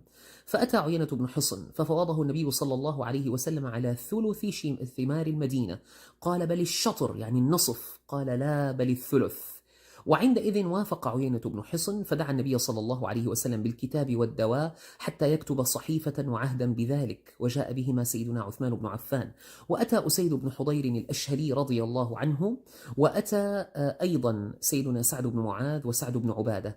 فلما سمعوا الكلام قاموا فقالوا لرسول الله صلى الله عليه وسلم: يا رسول الله، إن كان هذا الذي تحدث لنا أمرا أوحى الله لك به، يعني من الوحي، فامض له، وإن كان أمرا ليس من الوحي ولكن لك فيه هوى فامض له، وإن كان أمرا إنما يحملك عليه أن الحرب والرأي والمكيدة فلا والله يا رسول الله ما نعطيهم من تمرنا شيئا، وما لهم عندنا إلا السيف.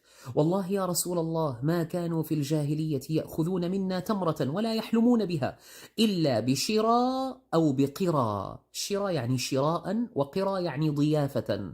ما كانوا يأخذون منا تمرا أبدا، وإنما كان طعامهم في قحطهم العلهز، وقد قدمنا لكم أنه وبر الجمل المخلوط بدمه يطبخ، والرمم يعني الميتة المتغيرة المتعفنة، أعاذنا الله وإياكم من كل فساد. والآن نعطيهم ثمرنا وتسمع بنا العرب وتقول أعطيناهم ثمرنا؟ لا والله يا رسول الله ما لهم عندنا إلا السيف. فقال رسول الله صلى الله عليه وسلم: أما وإنه رأي كنت قد أحدثته لكم لأدفع عنكم عدوكم، فإن لم يكن لكم فيه هوى فلا حاجة لي به. فعندئذ أخذ سعد بن عبادة الكتاب فتفل فيه وشقه، وقال لهم: اذهبوا ما لكم عندنا إلا السيف. ورجع سادات غطفان وقالوا: قد نهج لهؤلاء القوم أمر رشدهم وتبعوا صاحبهم، والله ليقاتلن على هذا السعف عن آخرهم، وإننا لن نحصل على شيء من ذلك، ووالله إنما خرجنا في أحزاب قريش لنقاتل من أجل تمر المدينة لتسمع بنا العرب، أما وإننا لن نصيب منه فإننا نرجع خيرا لنا، فإن قريشا ما كانت لتنصرنا، ولو كنا نحن الذين استنصرنا ما خرجوا في نصرتنا. فوقع الشر بينهم. فعندئذ قال أبو سفيان: إن هذا الرأي وإني راجع إلى مكة، فقوموا فارتحلوا وارجعوا.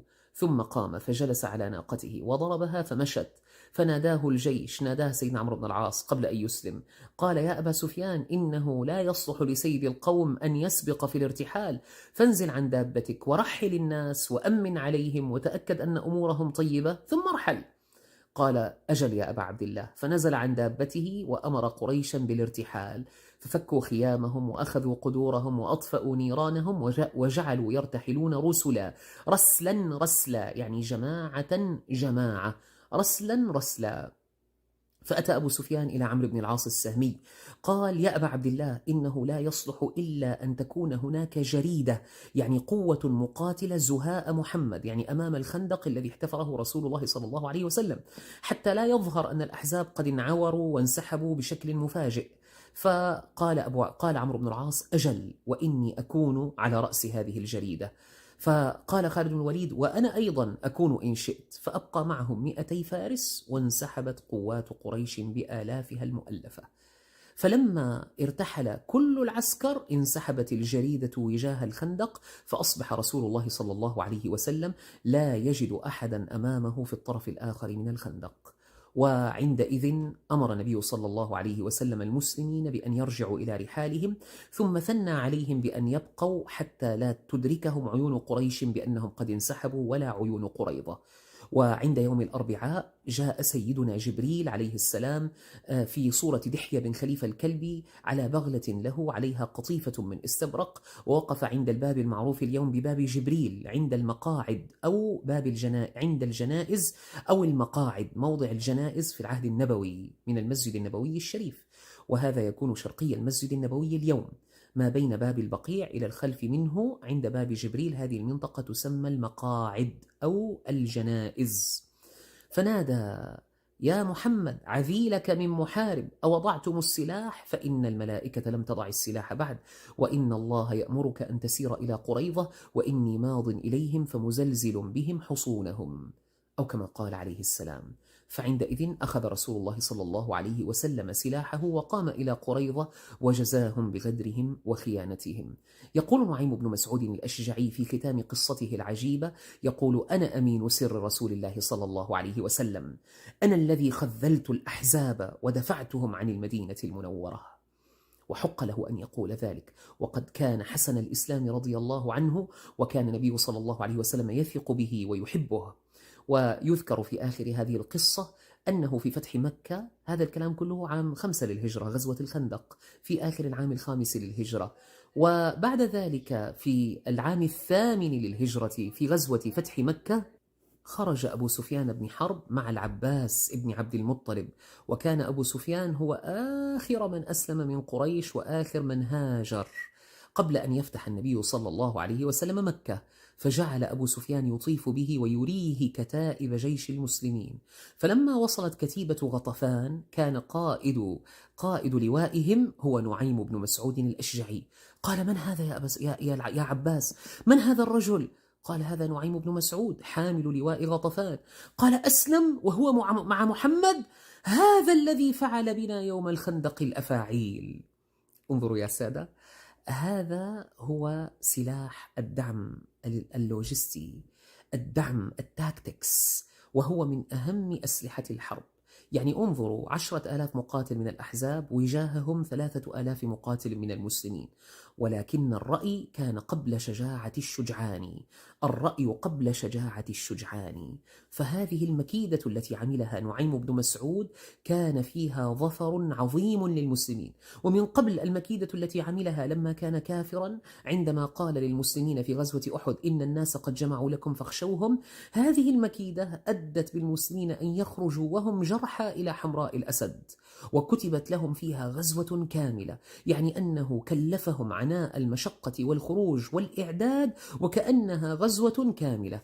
كلمة واحدة أيها السادة: اللسان فيه سيف أمضى من كثير من السيوف، فقولوا خيرا واحزموا خيرا واعزموا خيرا، وانصروا دينكم وكتابكم وسنة نبيكم صلى الله عليه وسلم وعباد الله الصالحين، والحمد لله رب العالمين. جزاكم الله خيرا كثيرا. سبحان ربك رب العزة عما يصفون، وسلام على المرسلين، والحمد لله رب العالمين.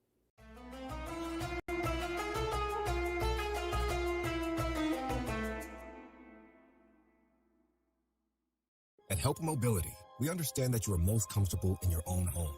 That is why our team will ensure that you have the right equipment and supplies to keep you comfortable using our line of mobility walkers and wheelchairs, beds, bathroom aids, lifts, and accessibility products.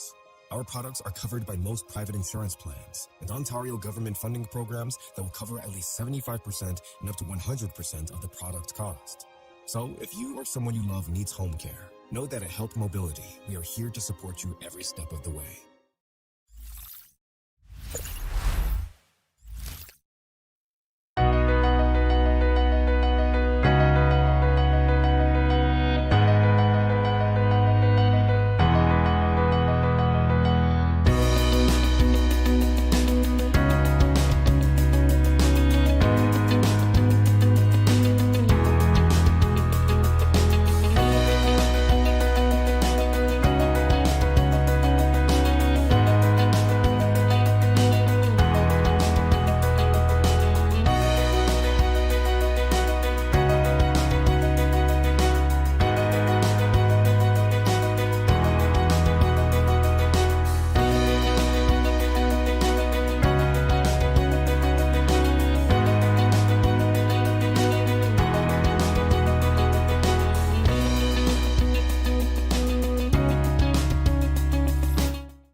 The overdependence on manual tools has made it difficult for Islamic nonprofits organization to track the performance of their daily activities due to the disorganized data. MuslimDo App is an all-in-one product for the Islamic community that serves as a connection between Islamic nonprofit organizations like yours and your supporters. MuslimDo App comes with a management control board that makes it easier for you to create and manage events, starting from booking to ticketing. Now, your community can easily access prayers time and Iqamah time without depending on manual tools. MuslimDo also gives you the ability to keep your audience informed through timely announcements and fast notifications. MuslimDo is also equipped with a reporting and dashboard feature that helps you gauge each program's performance while also giving you the freedom to maintain up-to-date volunteers and members information. While the COVID-19 has dried off the on-site donations, with MuslimDo, everyone can have a donation box in their pocket 24/7. Donate easily and receive tax receipts securely. Boost your customer reach by joining MuslimDo.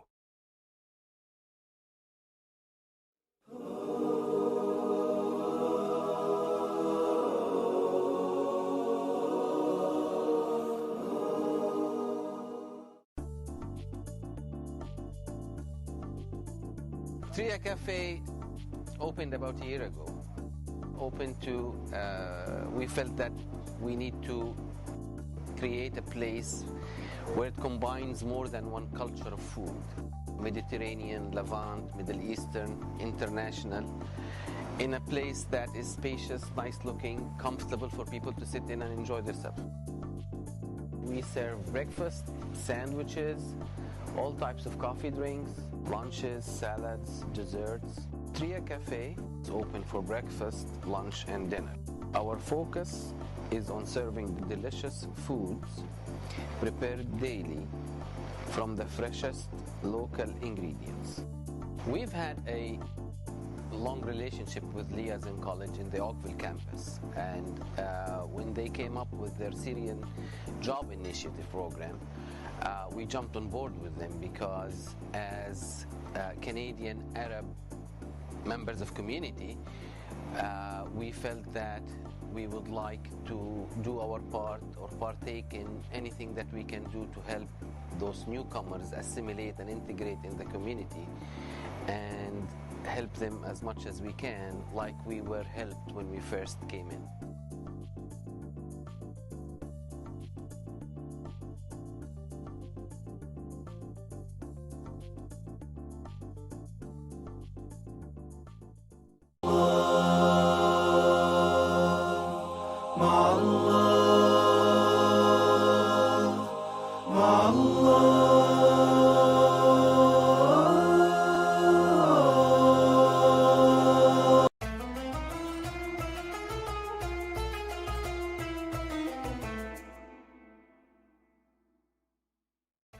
Assalamu alaikum wa rahmatullahi wa barakatuh. How are you, everyone? I hope that you're doing well and being safe, inshallah. Today is week 22, mashallah, and we will announce the winners of December. We have 3 winners. We have Zakwa Munsif, mashallah, tabarakallah, and Ziyad, and also a new winner with us, Aya. Congratulations for everyone. And I hope that every one of you, inshallah, will be a winner next time. So please send an email on live@muslimdo.com. live@muslimdo.com. Mention your name and the competition that you're participating in and which month. And inshallah, a gift card will be sent to you, inshallah. Congratulations again. So every Wednesday, inshallah, at 7:30, we do a competition for kids about the Prophet Muhammad sallallahu alaihi wasallam. And maybe the timing will be changed in next week, maybe around 6 and 6:30. Inshallah, we will let you know. So let's start again, inshallah, with our competition for today. First, if you're listening to me through MuslimDo app or on the Facebook, you need another device to participate for the game. So at least one device to listen to me, and for each participant, a separate device. Once you bring the other device, open your browser, write this address, join.nearpod.com. I have to repeat this introduction every single time, just in case if we have new participants. Join.nearpod.com. Then you write the code. The code is at the top left of my screen that I'm sharing, GZKNR. GZKNR. Then you write your full name, and you will join this lesson, waiting for me to start the game. When I start the game, choose the character that you love to play with. So I will wait only for 1 minute. So you can bring your device and enter join.nearpod.com, then the code, and then your name. The questions are easy. Even if you don't know the information, inshallah, the options are easy, and there are pictures to help you, and you can use the help of your parents. And the minute finished. So let's everyone say Bismillah and let's start.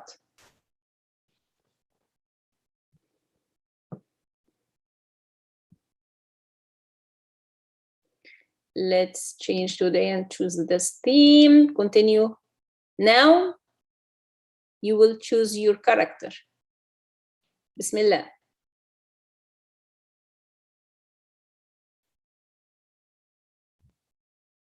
We have Najla Abdullah. Ahlan ya Najla. And we have Mu. It's preferred, ya Mu, to write your full name. Because if you are a winner with us, inshallah, how we contact you or know that you are the winner?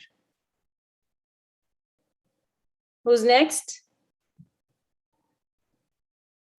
Let's go, let's go. Ziyad, ahlan ya Ziyad. And Maryam N. And we have Ahmed. Ahlan, ahlan. You will wait only for 1 more minute. So may anyone will join us.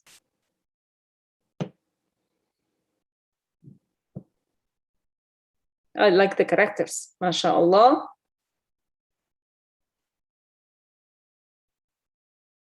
Okay, we have limited time, so I have to start. Say everyone Bismillah.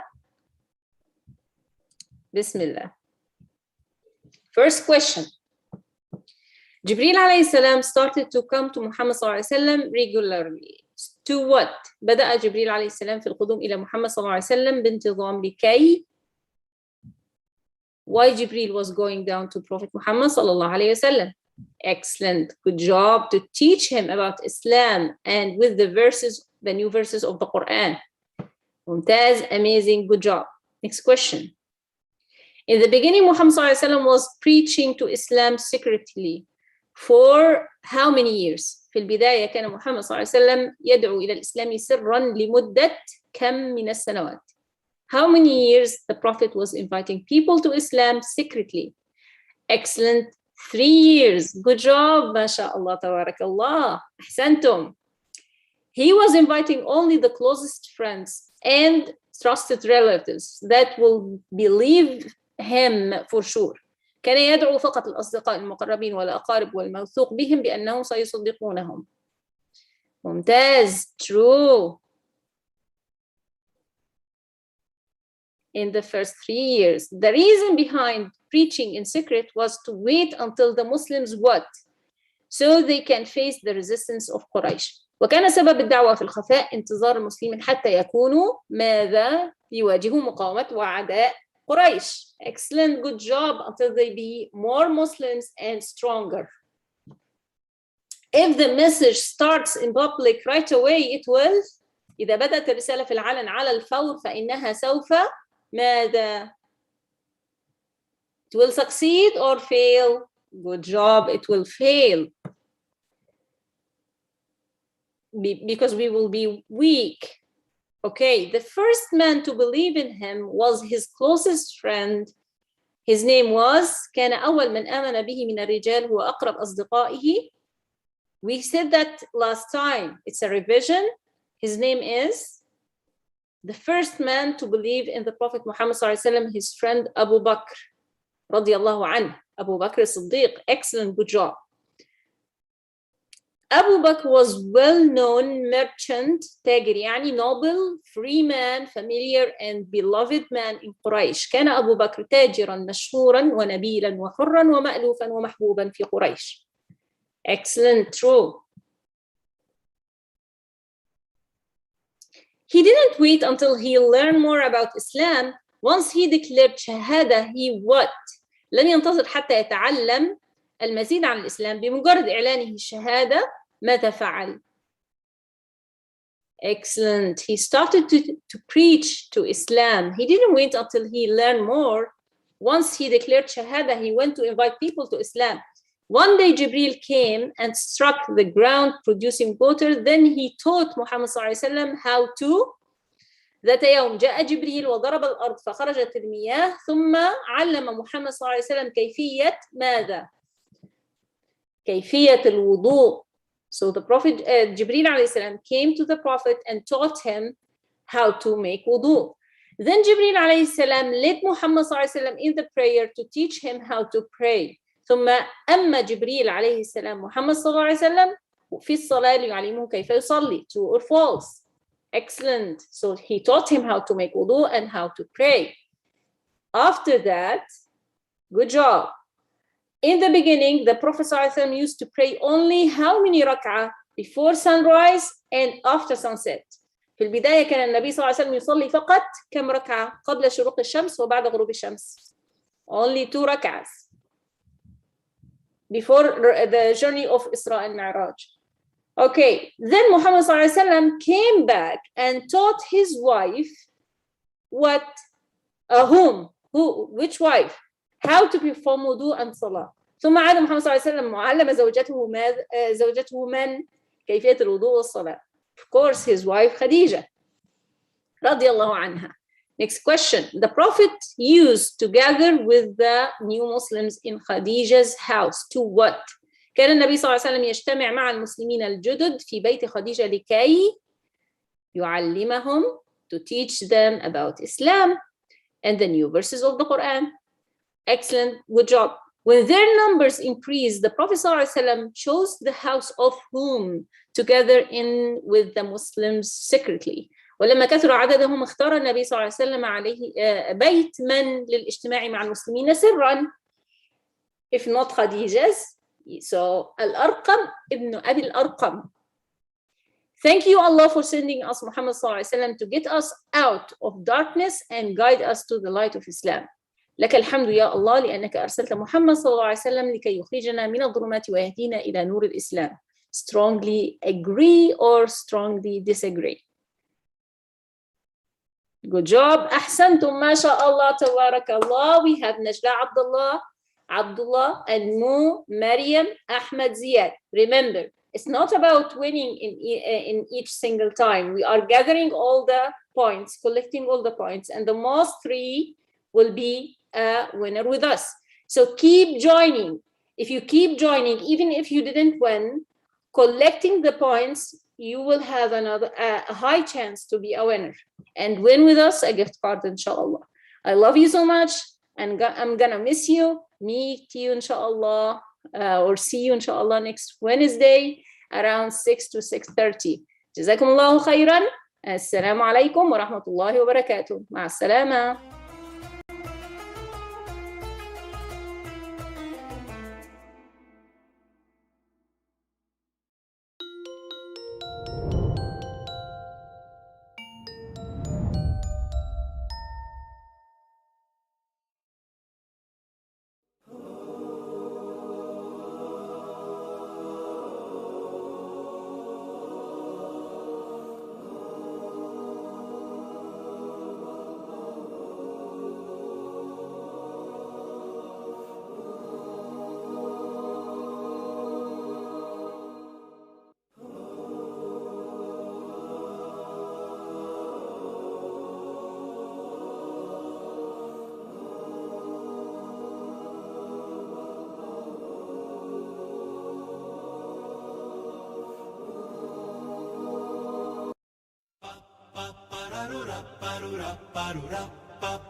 قلب بلدة أوكفيل بيطلع عليكم فريش واي ماركت بموقعه المميز وبمنتجاته الفريدة والمتنوعة واللي بتلبي جميع احتياجاتكم اليومية مهما اختلفت الأصناف والأذواق.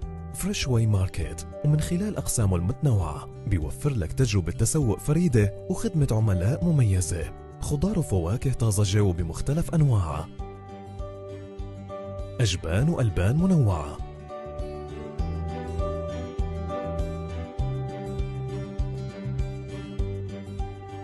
منتجات وتموينات عربية عالية الجودة وفي متناول اليد يومياً، حلويات شرقية من دول مختلفة، مخبوزات طازجة يومياً، وبتوفر عنا خدمة التوصيل للمنازل عند الطلب. زورونا على عنواننا في أوكفيل، أونتاريو 2427 ترافالغر رود. فريش واي ماركت، الجودة هي عنواننا.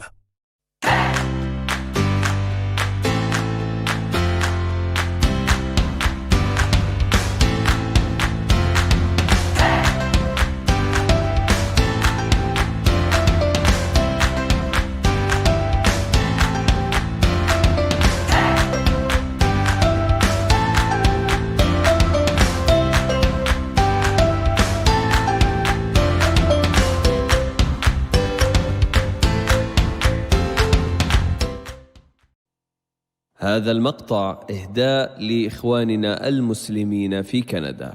حياء منه الأدب يستقى، بين النساء مقامها العلي أشرق. هي عائشة بنت أبي بكر حبيب رسول الله، سماك ربي أم المؤمنين، أنت الأحب عند خير المرسلين. كل القلوب إن تذكري تذوب، تزول الأحزان. عائشة أعطاك الله علما شاع في الدنيا، آمنة بالنقل عن أجل العالمين، بنت أبي بكر حبيب رسول الله. عائشة أعطاك الله علما شاع في الدنيا، آمنة بالنقل عن أجل العالمين، بنت أبي بكر صديقين الغالي حبيب رسول الله. بشرها الإله بالجنات، ندعو الإله بها لكي نلقى النجاة. هي عائشة بنت أبي بكر زوجة رسول الله. عائشة أعطاك الله علما شاع في الدنيا، آمنة بالنقل عن أجل العالمين، بنت أبي بكر حبيب رسول الله. عائشة أعطاك الله علما شاع في الدنيا، آمنة بالنقل عن أجل العالمين، بنت أبي بكر صديقين الغالي حبيب رسول الله. مع تمنياتي بالتوفيق والنجاح لتطبيق مسلم دو.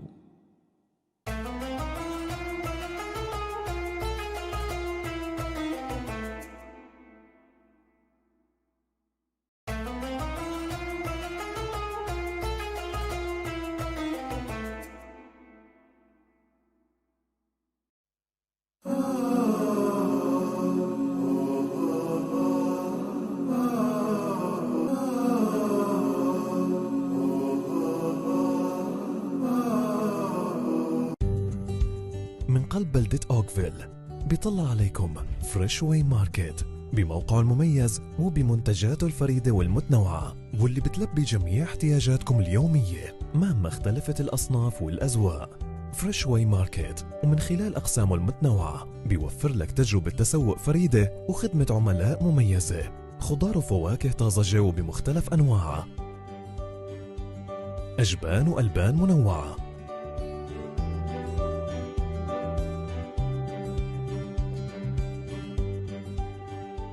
منتجات وتموينات عربية عالية الجودة وفي متناول اليد يومياً. حلويات شرقية من دول مختلفة،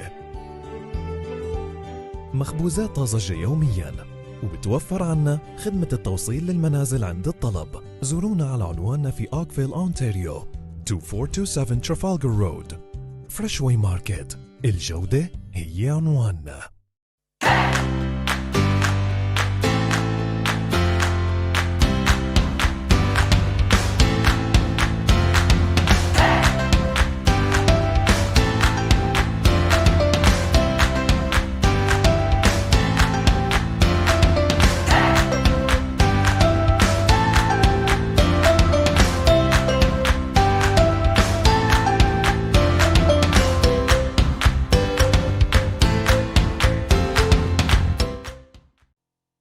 هذا المقطع إهداء لإخواننا المسلمين في كندا. حياء منه الأدب يستقى، بين النساء مقامها العلي أشرق. هي عائشة بنت أبي بكر حبيب رسول الله، سماك ربي أم المؤمنين، أنت الأحب عند خير المرسلين. كل القلوب إن تذكري تذوب، تزول الأحزان. عائشة أعطاك الله علما شاع في الدنيا، آمنة بالنقل عن أجل العالمين، بنت أبي بكر حبيب رسول الله. عائشة أعطاك الله علما شاع في الدنيا، آمنة بالنقل عن أجل العالمين، بنت أبي بكر صديقنا الغالي حبيب رسول الله. بشرها الإله بالجنات، ندعو الإله بها لكي نلقى النجاة. هي عائشة بنت أبي بكر زوجة رسول الله. عائشة أعطاك الله علما شاع في الدنيا، آمنة بالنقل عن أجل العالمين، بنت أبي بكر حبيب رسول الله.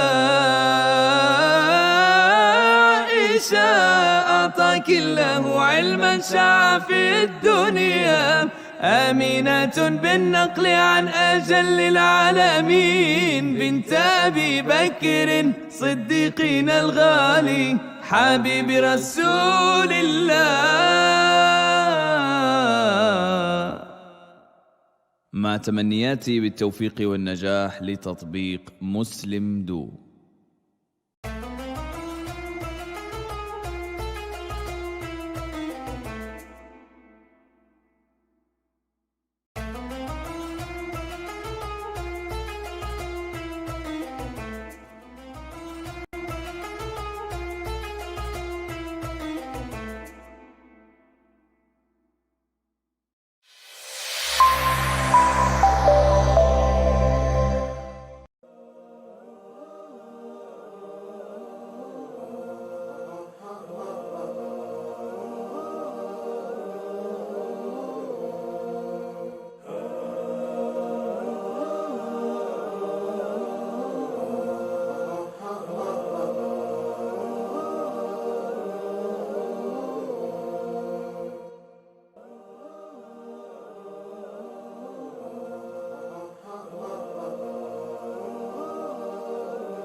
هذا المقطع إهداء لإخواننا المسلمين في كندا. طالما أشكو غرامي يا نور الوجود، طالما أشكو غرامي يا نور الوجود، وأنادي يا تهامي يا معدن الجود، وأنادي يا تهامي يا معدن الجود، منيتي أقصى مرامي أحظى بالشهود، منيتي أقصى مرامي أحظى بالشهود، وأرى باب السلام يا زاكي الجدود، وأرى باب السلام يا زاكي الجدود.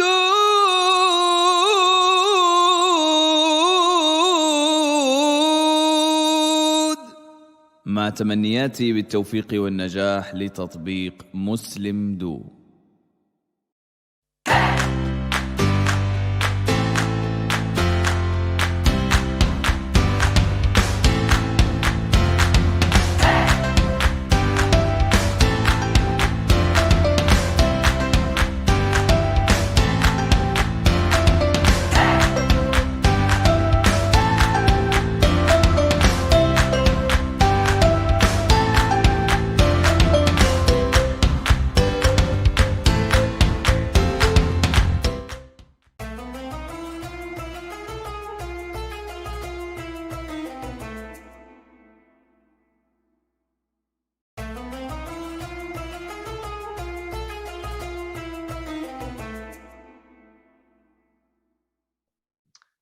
Assalamu alaikum wa rahmatullahi wa barakatuh, everyone. Welcome to MuslimDo's Success Stories. And for this segment, we're all about highlighting and spotlighting prominent Muslim figures in the community doing amazing work. And with me here today, mashallah, is none other than Hassan Al-Baitam, a marketing data analyst, mashallah, in the whole world of marketing.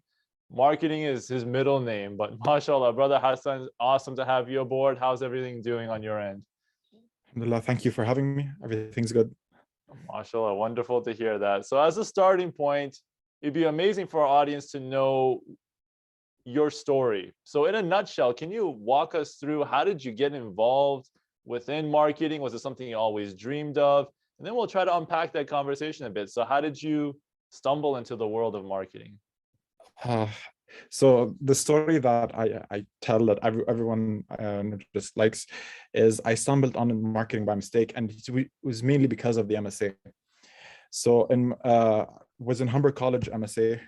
Back then it was still like relatively new compared to everything else, and we were trying to promote, I think it was the Islamic Awareness Week for the MSA.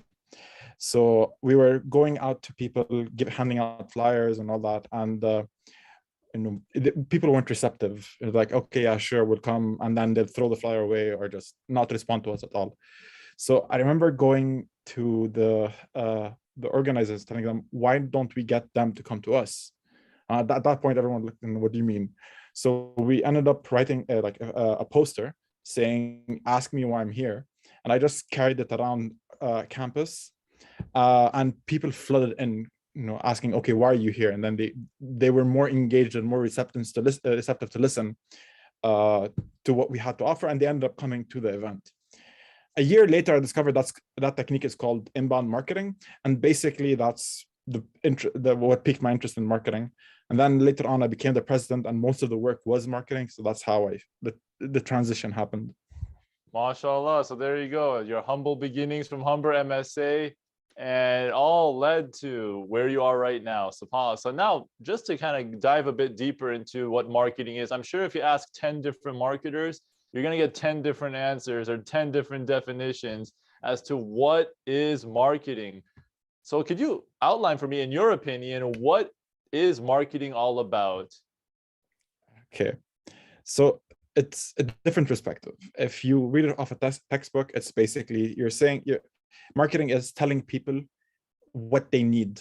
So that, that's marketing and advertising. It's informing people of what they need so that they could make informed decisions. The way I've worked it though is more informing people of because most of my work was in the charity sector. So it was more informing people about the need that's out there and how people can support, whether it's by donating, volunteering, or any other means of support. It's just how, basically spreading a message of, okay, this is the need out there. This is the information you need to know to make an informed decision about donating or volunteering or so on. So that's basically what it is, but it's more so a communication between me and the audience, me as a marketer and the audience, telling them a story about a certain topic or a certain product or a certain cause and so on. It's in the end, it's all about how do we make the customer trust us or the audience trust us and listen to what we have to say. Interesting. So it's much more than just printing out a flyer and just handing it out and there you go. It's just one small part of it now. Exactly. So there's much more to it than that. So now, in your humble estimation, based on the years that you've been working with marketing in different realms, in different contexts, I'm sure you picked up on a couple of patterns. I know right now we just talked about the Humber MSA and how initially you had those beginnings is instead of we going to the folks, let them come to us. Are there any general patterns that you've noticed in the world of marketing, maybe in the Muslim context or in the non-Muslim context? Is there any things in general that you've seen, any trends? The main trend is people don't want to listen if they don't. People won't hear you if they don't want to listen. That's the main trend. That's true in marketing and life. Like if you're giving someone a device that is not receptive of advice, then they won't listen to you.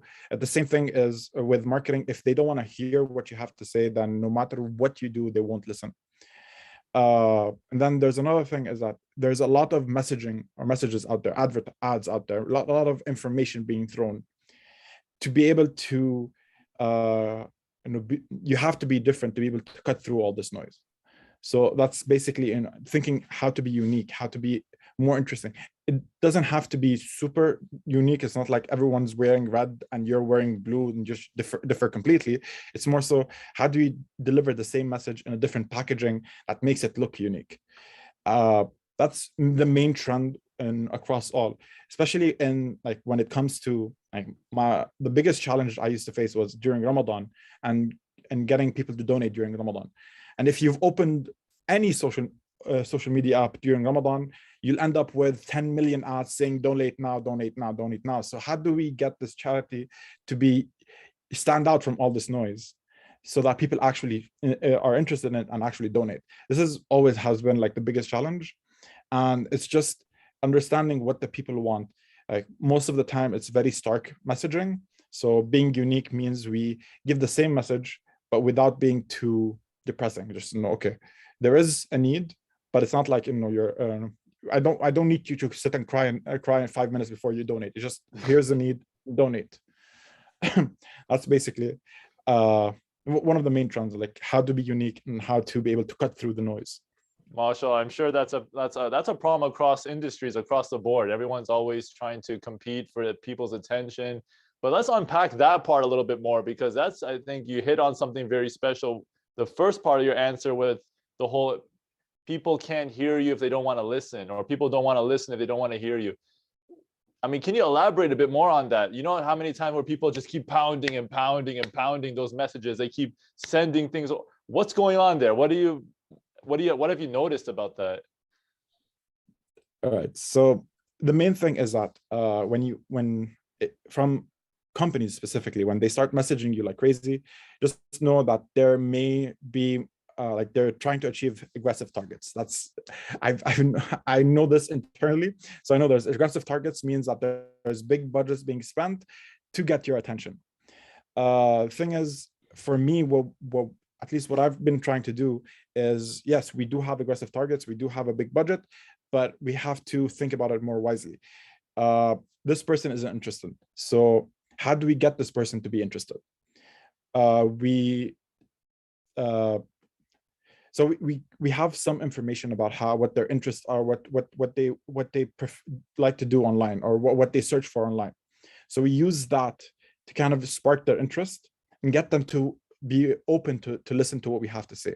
And from there, we were able to push our message, or be able to give the message we want and share the story that we have with the audience.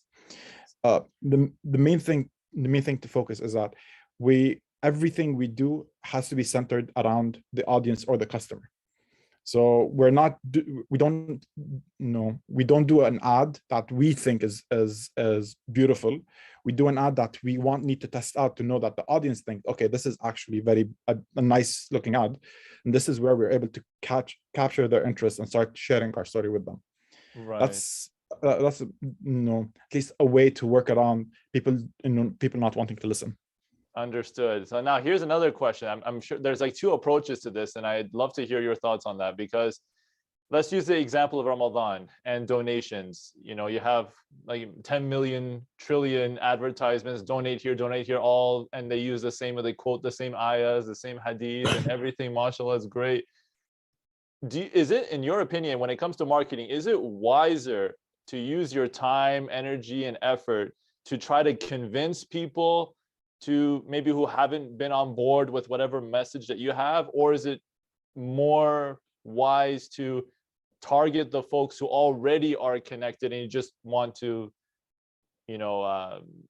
continue sharing that message with those folks? Like, how do you navigate through that? Do you go after the folks like, let's convince them, or do you go with the people who already are there? Or, I mean, how do you navigate through that? Have you studied marketing? Because it's basically we go through both. So when it comes to how time is spent, we spend 80% of our time maintaining the people who are already interested and want to continue. We call it the donor life cycle. So they donate once, and then that means they're interested with us. So we continue our relationship with that donor and we maintain it. That's more effective to do than to get someone new. But with when it comes to charity, so just like any other business, we're still looking for new people coming in. So we spend most of our time, yes, maintaining the donors who are already there, but we also spend some time to get new donors to come in. So this way we're still increasing that pool while maintaining the relationship with the pool of donors we already have. That's basically how we do it. It depends on the organization and the goals and what they have in mind. But there has to be a balance somehow between maintaining the pool of people who are interested and getting new people to be interested. Yeah, so I think it's a tightrope, I guess, in a way. It's a delicate balance. You want to make sure that you keep an eye out on the folks, the warm leads, the folks that you already have a relationship with, versus, complete strangers. All right, understood. And mashallah, now, out of curiosity, is there a story that you can share, like really unique marketing, or not necessarily unique, or just a successful overall marketing campaign that you are really proud of being a part of, and mashallah, just generated a lot of buzz, or really did well, and it was successful in terms of the goals that you set out to have, or your team has set out to have? Is there any marketing strategy you can share with us that has been phenomenal? That's a tough question. The first one that comes to mind was just Ramadan 2021. We had a fairly big target that we wanted to achieve. It was very ambitious. So we had to be very unique in terms of how we prepare the campaign. First of all, back then in LaunchGood, we were a very small marketing team, and the planning started. We started the planning in December 2020 for Ramadan. So between December and until Ramadan, I had to grow the team by, I want to say 10x. The team alone, the number of people grew by 10 times to be able to sustain all the work we have for Ramadan. And then with all the new people coming in, they all came with fresh ideas and interesting ideas that we wanted to try. And our motto was, it was a variation of always be failing. It's like, we fail, but we learn from that failure and try again and improve. So we did that a lot leading up to Ramadan. So that by the time Ramadan came about, our campaign was as airtight as it can be. What we ended up doing is there was a keynote speech that we prepared, similar to like an Apple keynote speech style, just speaking about what is LaunchGrid and what new updates LaunchGrid has. And that was since it was the first time LaunchGrid ever does something like this, and we kind of went all out with our design identity and like how we prepared everything. So it gained a lot of interest in the Muslim community a bit, mostly in the US, but Canada kind of caught a bit of wind. But then from there, we're able to take that hype and just only go upwards from there into Ramadan. Now, full disclosure, we didn't hit our goals completely, but we did increase by 2x from the Ramadan in 2020. So that was the win for us. But it was just all the work being done, all the creativity being done, and how we were able to achieve all our get new donors and get more revenue and donations coming into campaigns, deserving campaigns that have worked hard all year to do this. This was basically the biggest win, I think, the best campaign I've worked on. And the best one was because I was leading the team. So that was like had a special place in my heart for it. MashaAllah, very, very nice. So that's amazing. So you had that win, you went all out, MashaAllah, multiplying your team by 10 times, like just to kind of put together all that effort. It's not easy. I think that's maybe one thing. It's not just you put a flyer together, upload it on Facebook, and just yallah, everything goes. There's a whole process. There's a lot of tools and things behind the scenes that really make it effective. So that way it reaches the intended audience and going from there. Now, out of curiosity, Brother Hassan, is there any common mistakes that you see people make? Let's just say, for instance, let's just say you're interacting with a company, an organization, even an individual, and they come to you with their marketing strategy or things that you've seen, whether it be email or posters or what have you, and their messaging. You mentioned it's all about communicating the what story and the information that you have between you as a marketer and the audience. Are there any common mistakes that you see made over and over again that you keep an eye out for, and any sort of red flags? It's not a mistake per se. It's just something that we all suffer from, and we have to kind of keep ourselves in check. But the biggest mistake I'd say would be letting ego come into play. Right? So an example of this, and someone comes in with an idea and they want to see it to fruition, but halfway through they see it not working. So they're like, no, I have a gut feeling that it'll work. It's not actually a gut feeling, it's more ego taking over. And like, has to work because I said it must work because I like the idea. Forgetting the fact that your ideas, for lack of a better way to say this, it doesn't matter in the grander scheme in marketing, because the idea, you start off with a specific idea, and then you see how the audience is receptive to it, and you tweak and improve from there. No idea is like rock solid, like 100% from the get-go. The best ideas are consolidation of multiple ideas coming in and like tweaking and improving till the final product. Like an example, Amazon wasn't this big when it first started. There was multiple iterations to where it is right now. So I would say this is the main mistake people tend to. They think their idea is Amazon. This is it. This is gonna be the next big thing. Forgetting the fact that there was a lot of layers that needs to be done before you come to the final big idea that's gonna be the next big thing. I think this is one of the key things that I've seen time and time again. And in LaunchGrid, I worked with multiple charities, and I've noticed this coming in, and I had to sit down and coach them to be able to kind of like, no, okay, I see where you're coming from, but let's do this and let's do this, and you'll see what I mean. And when they saw results come in, that's when they were able to set everything aside and be able to work and tweak and improve as they go along with the marketing strategy. So the main thing is just a bit of humbleness coming in, and that's how you solve the biggest problem. MashaAllah, that's very philosophical. I gotta tell you, I was expecting more of like a technique, like, oh, they're not using the right fonts or they're not using like design work. But MashaAllah, it's a whole big mindset where folks are looking into it and saying, holding on to their idea for dear life, just because I said this thing is gonna happen. We're gonna push all the way through. I'm gonna see this to the end. I don't care if it runs into the ground. It's just gonna happen because I said, oh, MashaAllah. So keeping, if it doesn't work, why? I mean, but can you expand a bit? This is really fascinating because, you know, although it relates to marketing, I'm sure you can apply this pretty much in general in life. If something's not working, if you're in a workout routine and it's not giving you the results that you're looking for, why insist on keep doing the same thing over and over again and expecting something different? Why is it that so many people that you've seen, like, again, not painting everyone with the same brush, but why is this phenomenon still the case, particularly in the context of marketing? Why are so many people still hung up on their idea, not willing to let go? I don't know if this is more of a, you know, specifically in the marketing sense, but I've seen it in myself too, where like, you know, I feel it. I studied, I did the research, I know this will work. And it's more like a human instinct type thing, where like we hang on to, because we had the vision that it'll work. So it must work. So that's when ego started to like, I did, because of all the work I did, I know this is going to work.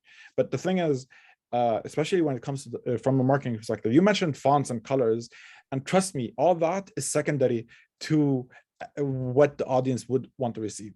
We did a test once with an ad that is fully designed, like the most beautiful piece of art you've seen, put it in ad, versus just some random person sitting in a camera, selfie, talking to the camera. Guess which one did better? The one who was talking to the camera and selfie style. And we were all like, oh, this is not what we expected. But that's the thing, you know, what we expect and what we think might work means nothing when it comes to the bigger audience. So the willingness to being able to stay humble and learn from everything that's coming in, this is not an easy thing to do. Like, if it was easy, everyone on earth would be doing it. So this is where I think it's more of a human instinct than it is something that it's specific to marketing. So this is why I say a bit of humbleness, and it goes philosophical, because whatever we do in life affects our work, affects our interactions with others and all that. And in marketing, it also affects how we deal with the audience. So this is basically how I see it. MashaAllah, man, that's fantastic. What an interesting worldview and perspective. You know, maintaining that humility is always going to go far. Now, are there any advice that you would have for this particular, like, how do you take yourself out of the equation for a moment and put yourself in the shoes of an audience member or the intended audience? Is there like a strategy? Is there like a framework that you go by, that you're saying, okay, when we're putting together a marketing campaign, look, it's not about us. I can put together the greatest piece of art that will make Leonardo da Vinci jealous, right? But at the same time, it's not about that. Like you mentioned, it could be a simple selfie doing well. So is there a framework that you have or a strategy that you put together where you're like, okay, let's put ourselves in the mind of the customer or consumer or client, so that way we get into that right mindset, and it's not about us, it's about them? So we start off with basically what's the goal of the campaign? Is it just more donation? Is it maybe it's a YouTube series that we want to get more watches on and people to watch the videos more? So we start with that. You know, what is the goal that we're trying to achieve? From there, we're like, okay, if this is what we plan to do, but we're always testing and improving. That's basically the foundation of everything. Always testing, always be testing, ABT. And we start off with something very simple, just an image with a logo and a button that says, let's say we're talking about getting people to donate. So we start off with an image of, let's say, kids, and a logo of LaunchGood and the charity that's fundraising on LaunchGood, and a button at the bottom that says donate now. And then we tested with, okay, does the button work better if it's on the bottom left side or the bottom right side? From there, we start, okay, changing multiple kids or just one kid, boy or girl, color background, position of the logo, all that. We test that. We test every single piece of the creative to get to a point where we know this is this is what's catching people's interest. So the only advice, always be testing everything you do. You have to test it out, have multiple A/B multivariant tests, all the fancy buzzwords you want to hear in marketing. Just always be testing them, validating your ideas before you move forward, and push as much as push everything that you have in it. This is basically how the framework we used to do. We start with we start with the idea. We validate it by testing it out with our audience, whether we put it on social media, we run an ad, we send an email, we validate the idea and from there we scale it up as needed. Interesting. So it's always iteration. It's always a work in progress. It's not just one and done and that's it. No, yeah. You constantly are improving it, and mashallah, you look at every individual element and you're like, look, should the logo go up here? Should it go over here? How about this button? Let's change the color. And I'm sure at this point there might be some things that you can cut down on in terms of the process, like not to start. Do you start completely from scratch every time, or do you kind of? No, we did it once. Yeah, we did it once, and there's some. So we did a couple of tests multiple times, and the results were always the same. So at that point, we're like, okay, this, we already know this will always be the same. So there is no need to keep testing the same. Let's say, for example, a red button always does better. This was true across every organization I worked with. Red button, donate now, has that sense of urgency, so it always does better. We stopped testing that. Position of the button changes depending depending on what the campaign is or how the image is framed. So this is where we test it out, start testing it out. Certain color schemes, certain fonts, certain things, we already kind of like, okay, this is always going to work for launch good. So there is no need to keep testing that. We start, let's say if we test an image of kids, if it's an orphans campaign, depending on where in the world the orphans are, this is where we have to keep testing out the images. But let's say, for example, we're testing orphans, images of orphans in Afghanistan, and then we find out that a group of orphans works better as a result. Then, okay, anything for Afghanistan, this is the way to go. This is the framework we follow, and we test on top of what we already know. Like we add more elements to it and we test it out. This is how we do it. This is how we are always in a more, like as you said, work in progress, and it's never a final piece of product. MashaAllah, interesting. So yeah, so you do have there are some elements, like you mentioned, the red button. There are some things that you can kind of say, all right, you know what, we've done enough testing. I think we're good. We're in better shape. We have a better chance just moving forward based on previous experience. And, group pictures versus single picture. Interesting, MashaAllah, very fascinating. Are there any tools, if I may ask, that you use, that if there's, let's say, your top 3 tools that you, as a marketer, like you swear by, like this is amazing and this has really made life so much easier? Are there any things that you can share that you can with regards to tools? I can't answer that without insulting someone. So for me, I'm not a creative marketer. I'm more of the data-driven marketer. So for me, the tool that I swear by is Google Analytics. So, and basically what the Google Analytics does, it tracks all the engagement that's happening on your website, tells you how many people visited, and so on and so forth. So for me, this is where this is the bread and butter that I know. This is how I know what the strategy is, how to improve, how to not improve, and so on. Others would tell you, no, design and being creative in marketing is more important. So they'll tell you Canva, Figma, Photoshop, and so on. Others would tell you ads is the best way to go. So they'll talk about Facebook ads and the Facebook ads platform and so on. I can't tell you in the top 3 because it's going to depend on each person. For me, as a data-driven marketer, it's focusing on the numbers, and the best tool I've used so far is Google Analytics. Granted, I've only used the free version, but still did the job very well. MashaAllah, Jazakallah khair, man. Again, we're not here to, there's no pitchforks and knives or anything like that. Don't worry, everyone. At the end of the day, it depends on who you ask. Even the definition of marketing, you ask 10 different people, you get 10 different answers. So 100%, very nice, well balanced, and looking at it from a perspective of data or data-driven marketing. That's amazing, mashallah. Crunching the numbers, looking at the numbers, don't lie. You're looking at can you give me a little taste, when you're, I know, mashallah, there's a lot of spreadsheets, so many avenues. Is there maybe at least one example of something that you look at and this number means this? Like, for instance,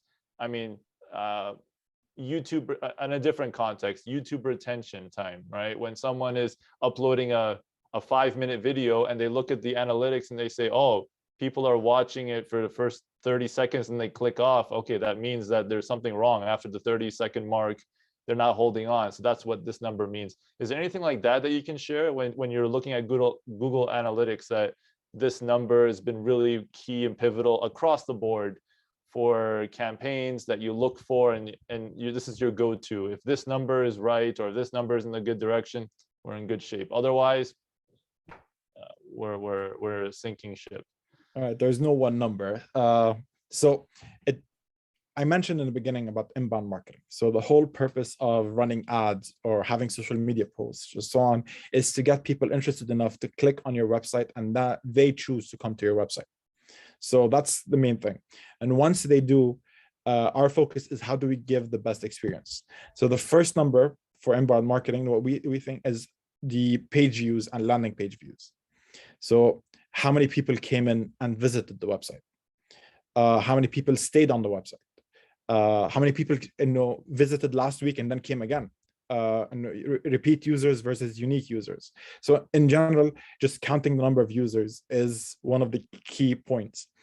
The second one is, it's called bounce rate. So bounce rate would, just a quick definition, is basically how long did they stay on the website and how many pages versus, it's a specific calculation, but it's how long they stayed versus how many pages they visited on the website. Like, did they come to one page and then leave in like 5 seconds? Or did they come to 3 pages and stay there for like a minute on each page and so on? As long as those numbers are around 50%, 50, 60, 65%, at least from what I've seen in both Islamic Relief and LaunchGood, that's a good stable model. And okay, this means that what we have and what people are seeing is interesting. And then because the whole purpose in the end is donations, so our conversion rate is also important. So how many people came versus how many people donated. So donated divided by visited, so basically that. And in general, having an industry standard is 10%, around 9-10%. So anything around that or above is always a healthy indicator for us. So those are the main 3 numbers that we kind of look at the first glance. And from there, we kind of like dig deeper to see where can we improve, what needs to be done, where might we be lacking so that we can improve and fix. Maybe there's an ad that we need to improve and so on. And then we go from there. Jazakallah khair, and I much appreciate it. That's a little window looking into the whole world of data, or I always say data or data, whichever, like your analytics side, crunching the numbers. You're crunching the numbers, mashallah. That's amazing. Jazakallah khair for sharing. Yeah. Wow, mashallah. I mean, I really appreciate you sharing your perspective on marketing. Definitely eye-opening, and especially the point about humility. That's a big one, and I think that goes a long way. The numbers are one thing, but who's behind the numbers is another. So mashallah, man, fantastic. And I'm as they say, all good things must come to an end, but I would be remiss if I didn't allow this final opportunity to kind of put a nice little bow tie on this conversation. So as parting thoughts and parting words, what would be your final golden piece of advice for folks who are, let's just say they want to get into marketing and they have no idea how, aspiring marketers? What would be your parting words for folks, let's say, for the general public, what they need to know about marketing? And lastly, how can people find you if they want to connect with you down the line? All right. There's no pressure, right? Okay. So how can people who are interested in marketing, I would always say, and one of the key things that helped me achieve maybe somewhat success is curiosity. Like, I'm curious. I started in not knowing what marketing is, and then had somewhat of an understanding of marketing, and then not knowing what digital marketing is. And I met someone that walked me through what digital marketing is, what I know, search engine optimization and all the other stuff.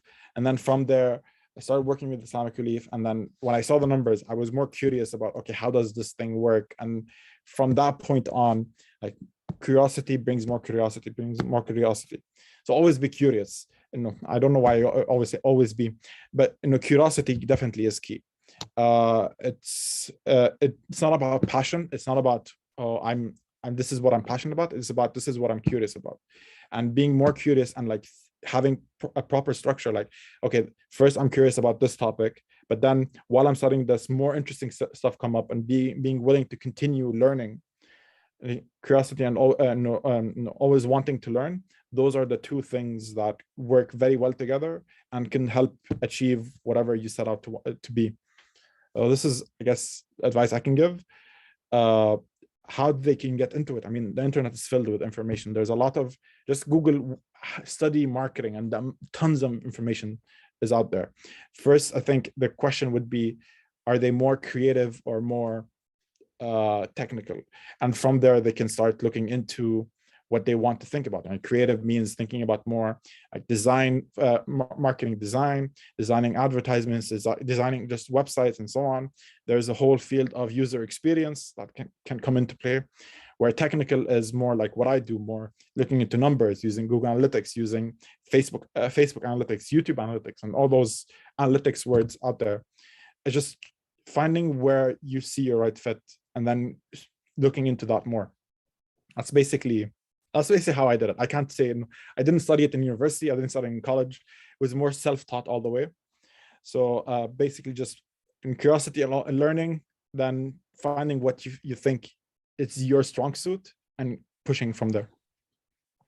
And you can find me on LinkedIn if anyone has any questions. All right, mashallah. All right, that's wonderful. Jazakallah khair, Brother Hassan. Really, really appreciate your time. And may Allah subhanahu wa ta'ala put barakah in all your efforts and all the amazing things that you're doing. And who knows, maybe the next big marketing campaign, the person behind it could be you, no? So alhamdulillah. So Jazakallah khair, Brother Hassan. Jazakallah khair, everyone, for tuning in. This is MuslimDo Success Stories. Tune in next week. Until next time, Jazakumullah khair. Assalamu alaikum wa rahmatullahi wa barakatuh.